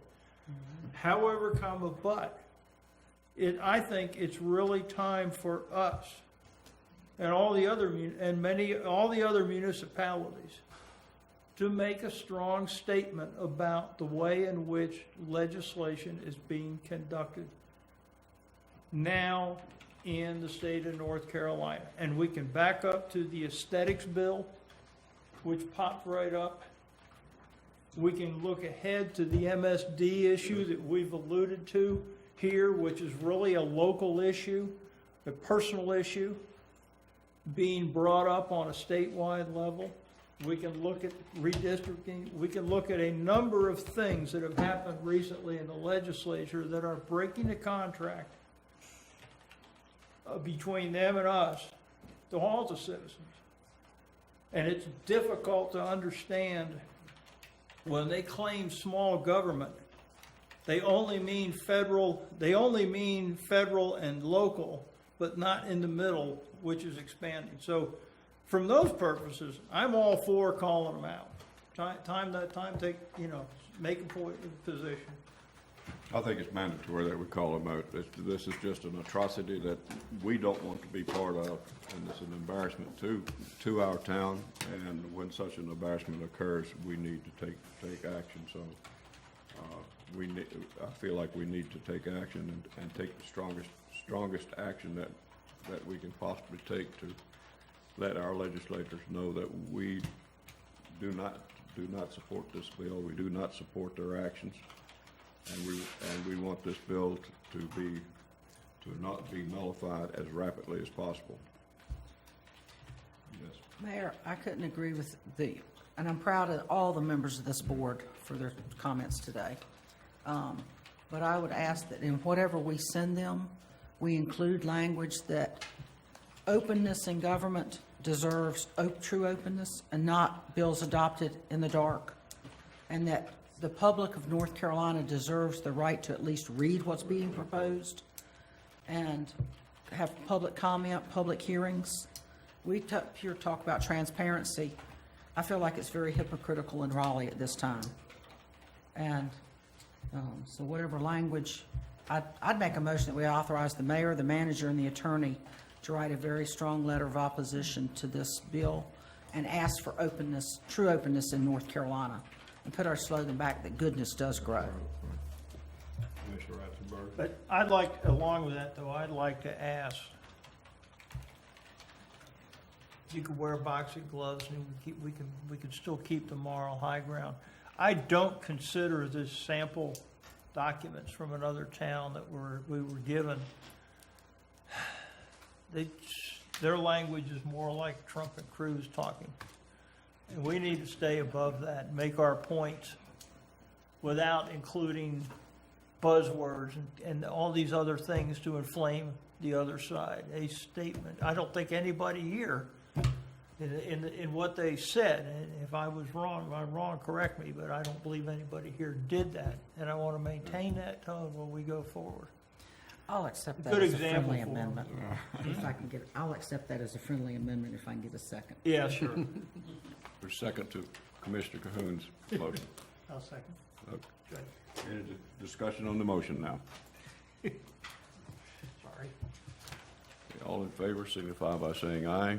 Aye. Opposed, like sign. And Mr. Lighty, you and Town Manager Ogburn and I need to get together and get this letter composed.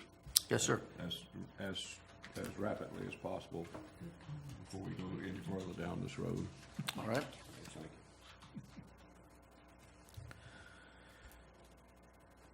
The other item that we did not put on the agenda is the issue of MSD districts, which are under attack now because of one developer in Greensboro that had a problem with a lamp post in the MSD district. It came down basically to that. His representative in the legislature has proposed an amendment that proposed legislation that would do away with MSD districts. Town Manager Ogburn and Mayor Pro Tem Walters were in Raleigh last week, last Thursday. Could you update us on, I know you, Town Manager spoke at that hearing. Would you like to update us on that issue now? It was last week. Mayor Pro Tem and I rode with Vice Chairman of the Dare County Commissioners, Wally Overman, who also spoke at this hearing. While MSDs, there's legislation in there that's clear and it affects any and all municipalities. It seemed to come down to two primary uses, or at least that was the voice that was represented at the hearing.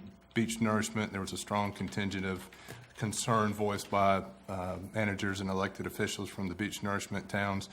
And then there was also managers and elected officials that were representing the interest of historic downtown development districts, historic districts, and which I really think that's what this is about.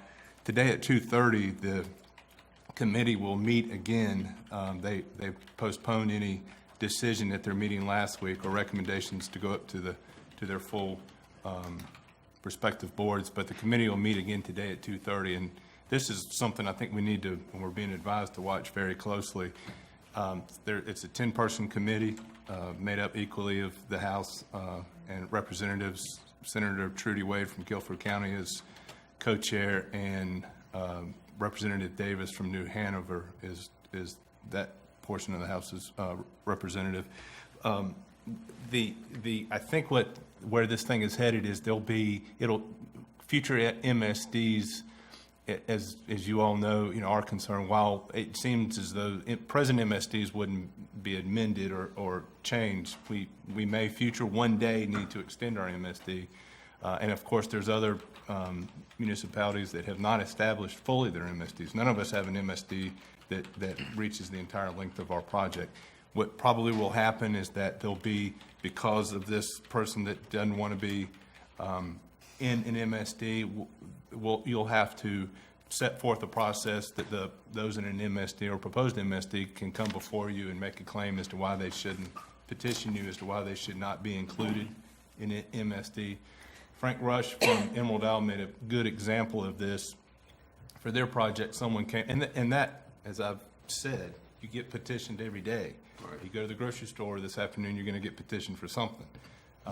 And what happened there was somebody came forward and made the claim that because they were at the end of the MSD, right there at the where the inlet comes in at Emerald Isle, they had a case as to why they shouldn't be included, and that town council was able to make that decision locally. Made sense, they didn't include them. So while that theoretically already exists, I think there'll be language that will be included in this bill that sets forth a process whereby they have the right to be heard.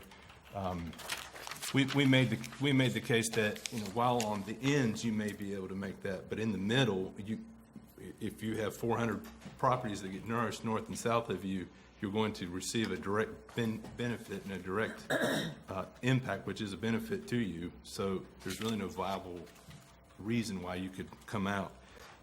There was also some concern that there was going to be some language added that every time we were to let a contract in an MSD, it would have to go back through the public hearing. That's less problematic for beach nourishment projects because it's generally one project and it goes through that process already. But for historic districts or business improvement districts, they may be letting contracts continuously for painting, for street cleanup, for grass mowing, for trash pickup, and that would obviously make the process very long. So clearly, who knows what will happen, but that to me are the highlights of this, of where our concerns should be, or lowlights. The General Assembly short session convenes, I think, April the 25th, Monday, April the 25th. So whatever recommendations come from this committee could be heard, and it's in draft form now, could be heard in the short session. 12:01? AM. Yeah. This is one that we'll stay on top of. The Right. North Carolina League of Municipalities is devoting a lot of effort to this so far, and they have alerted us to these hearings. These hearings popped up out of the air from nowhere, and we did not get sufficient notice to be able to get there today. Town manager and Mayor Pro Tem Walters were able to go to last week's meeting, even though there again it was a very, very late announcement that it was going to happen. I'm sorry, the one thing I admitted is that it also proposed is to require the MSD to be established by ordinance rather than by resolution, and the ordinance would require a supermajority at 2 readings. So it's just another, I don't think it's problematic for us, but it's still just another step in the process of making government less efficient. Taking authority away from local governments and put it in Raleigh, just exactly the way we don't need to go.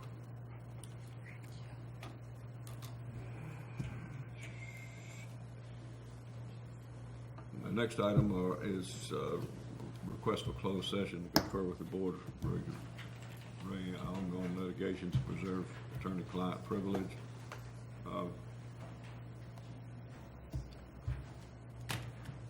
Before we go into closed session, we've got a couple other items. If it's agreeable, we will defer that. That's fine with me. Items referred to, presentations from the town manager. Mr. Ogburn, do you have anything for us this month? We did not receive any items for the Board of Commissioners agendas, but at this time, does any commissioner like to bring up an item? I just want to apologize. I should have, that thing about Sergeant Brown and the Vets Council should have come under here, not committee reports, but same sentiment. Okay, thank you. Any? Good. I do No, Mr. Ogburn.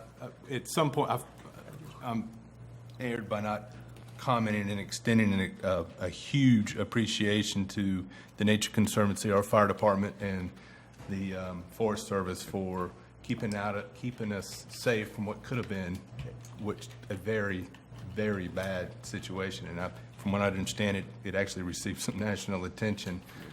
We would like at the appropriate time to come back when we can get the right folks here to bring before you to extend the town's appreciation.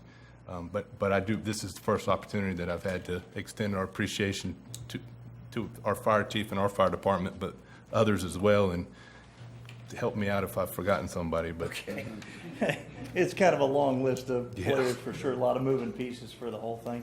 Of course, as y'all know, we maintain and there's a large green space in Nags Head Woods, about 1,100 acres of public and private land, and with that comes a responsibility to protect those structures and the forest. And our worst fears were realized on March 22nd. We had a fire reported to us late that evening and responded, and subsequently it turned into about a 5-day event where many of our partners, who the town manager has mentioned quite a few already, North Carolina Forestry, Nature Conservancy, many fire departments from Dare County, of course Nags Head, Kill Devil Hills, Duck, Collington, Mans Harbor, Roanoke Island, the Dare County Fire Marshal, quite a few people came together and worked cooperatively to get this fire extinct.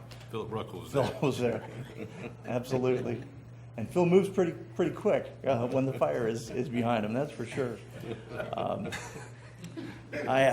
We want to see that in the Post and Times. That's right. Well, ultimately, about 240 acres burned, and some of that was intentionally set by firefighting resources to burn back to the blackened areas of the fire. And if you drive through Nags Head Woods now, you might see some of those blackened areas on the west side of Nags Head Woods Road. It's a little bit off-putting, but that was done intentionally, and that will recover. I'm happy to report that there were no firefighter injuries. Structures were all protected. The residents down in those areas are very appreciative. And again, I would like to also thank Roberta for putting out all the public information, and for the police department in Nags Head for their increased patrols. But, you know, I think it's a great idea to bring everybody back at maybe perhaps the May meeting and thank them. We are prescribed burning today on Wellfield Road, so those assets are busy doing what they do best, prevention. So how much is that was as cleanup to this fire, or was this already a separate prescribed burn? Well, this is just in an effort to protect those from communities from the West Health Center Drive up to Satterfield. So when the board gets a call today that the woods are on fire again, right, it's different. Yeah, it is a prescribed burn, and that's generally a planned event, as opposed to the wildland event that we had that was under the worst possible conditions. Thank you, Roberta, for putting that up. There's a map, if you would care to see. This is the entire area that was affected by the burn.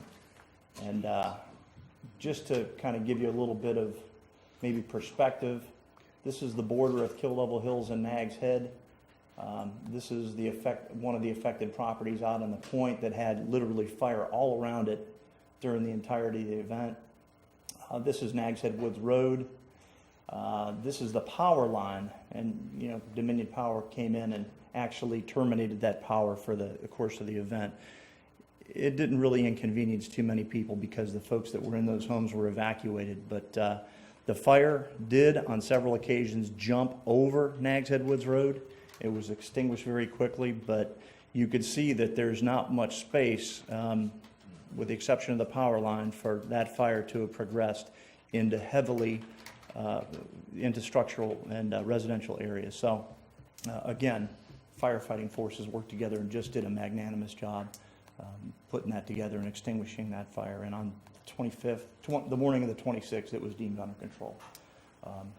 The fire was a human-caused fire. That was determined, and right now, if anyone has any tips or any information with regards to how that fire might have started, they can contact Nags Head PD, the Dare County Crime Line, and the North Carolina Forestry Service. So they're accepting information. But I don't know if y'all have any questions. Let me just say that the costs of this suppression are pretty elusive right now, but the air support alone was about $30,000. And there were 3 aircraft, a helicopter, a spotter plane, and a tanker. They dumped 30,000 gallons, some gallons of water, about 3,000 gallons of fire retardant, and the way they flew in the air was just coordinated beauty. It really was. They were very, very efficient, did a great job. So if y'all have any questions, I'd be glad to try and answer them. Kevin, we thank you for your effort and the effort of all your departments, and this could have been a real emergency.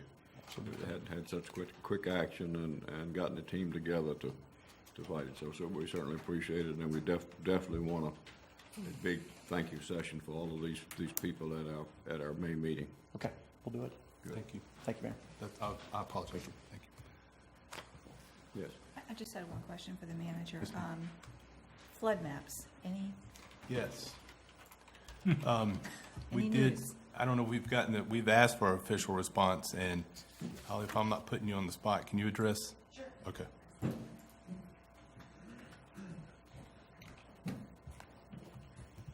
We did get a response. But I spoke actually yesterday with John Gerber and John Dorman's Tonda, I think is her name, both in the office. They are preparing an official letter that will be signed by John Dorman and sent to the mayor today. But Cliff did receive an email last week response. They are expecting our draft maps to be released June 30th of this year. So that was very good news. 3 years later. Yeah. And there's some explanation in the email about the reasoning, because I asked that they address why there was a map delay. And they had to undergo FEMA approval, and FEMA was delayed in approving our maps. So, but that'll all be addressed in the letter with an explanation. And if there's anything else that we need to speak with Tonda or John Dorman about, we can certainly follow up.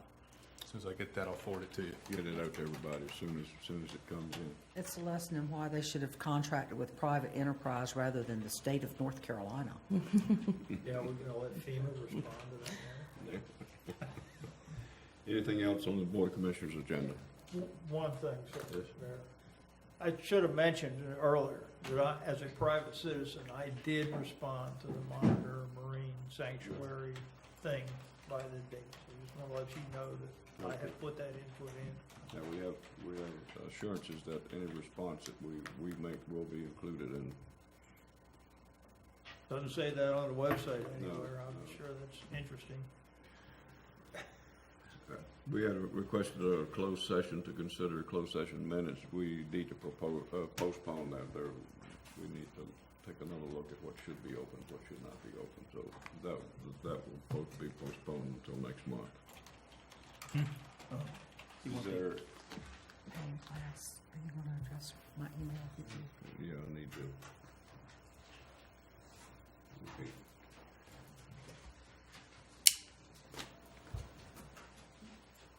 I'd like to discuss that in closed session, maybe. Get everybody's input.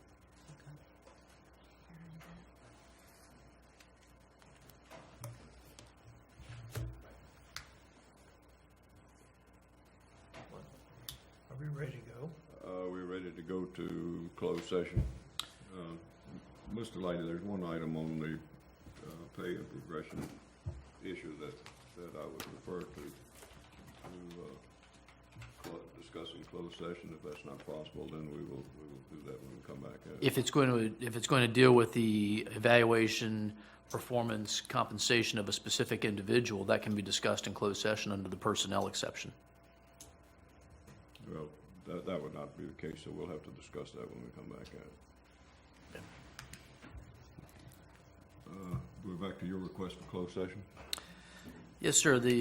I asked that the board enter closed session in order to confer with the board attorney regarding the ongoing litigation in the Richardson matter and to preserve the attorney-client privilege in accordance with North Carolina General Statute 143-318.11A3. So moved. A second to that motion. Moved and second. All in favor, signify by saying aye. Aye. Aye. Opposed, like sign. We will be in closed session, probably not too long. And we'll see you after a while. Thank you.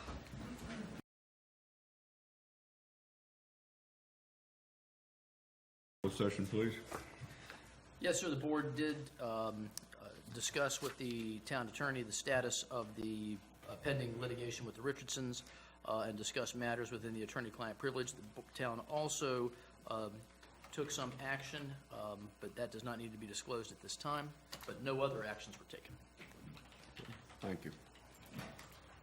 Is there anything else we need to talk about this morning? If not, we'll recess to our capital improvement budget workshop, which will, is lunch here yet? We'll be here 12:30. I said 12:30, might be here earlier. It started. We will recess to the capital improvement workshop at this time. And for others of you here who might not be around for the capital budget workshop, we will recess that until April the 22nd? Huh? 22nd. 22nd? To and that will be to have a presentation of the Dowdy Park plans. Wait a second. Just to be sure I'm straight, since I'm being recessed. Right. Yeah. Don't we have a big hearing Okay. on the 16th? Right. That was set last week, 16th. No, I didn't put that on my calendar. I Oh, won't be Didn't we here. agree to 16th? oh, for what? I'm For sorry. John's Beach Nourishment thing? Oh, Saturday the 16th. Yeah, is Oh, Sorry, yes, sorry, that's good the public. 16th. Yeah. We wouldn't have to recess to that one. No. No. We'll that's all just right. do We'll Went to also have a workshop. meeting on April the 16th to discuss shoreline management plan. Right. Public meeting, It'll be at 10 a.m. on 10 16th. a.m. in this in this But room. as far as recessing, we recess to the capital improvement workshop, and then we'll recess until April the 22nd at 1:30. Okay? I think I've got all I'm of gonna get set up for the capital workshop. Yes, sir. Let's go. What happened?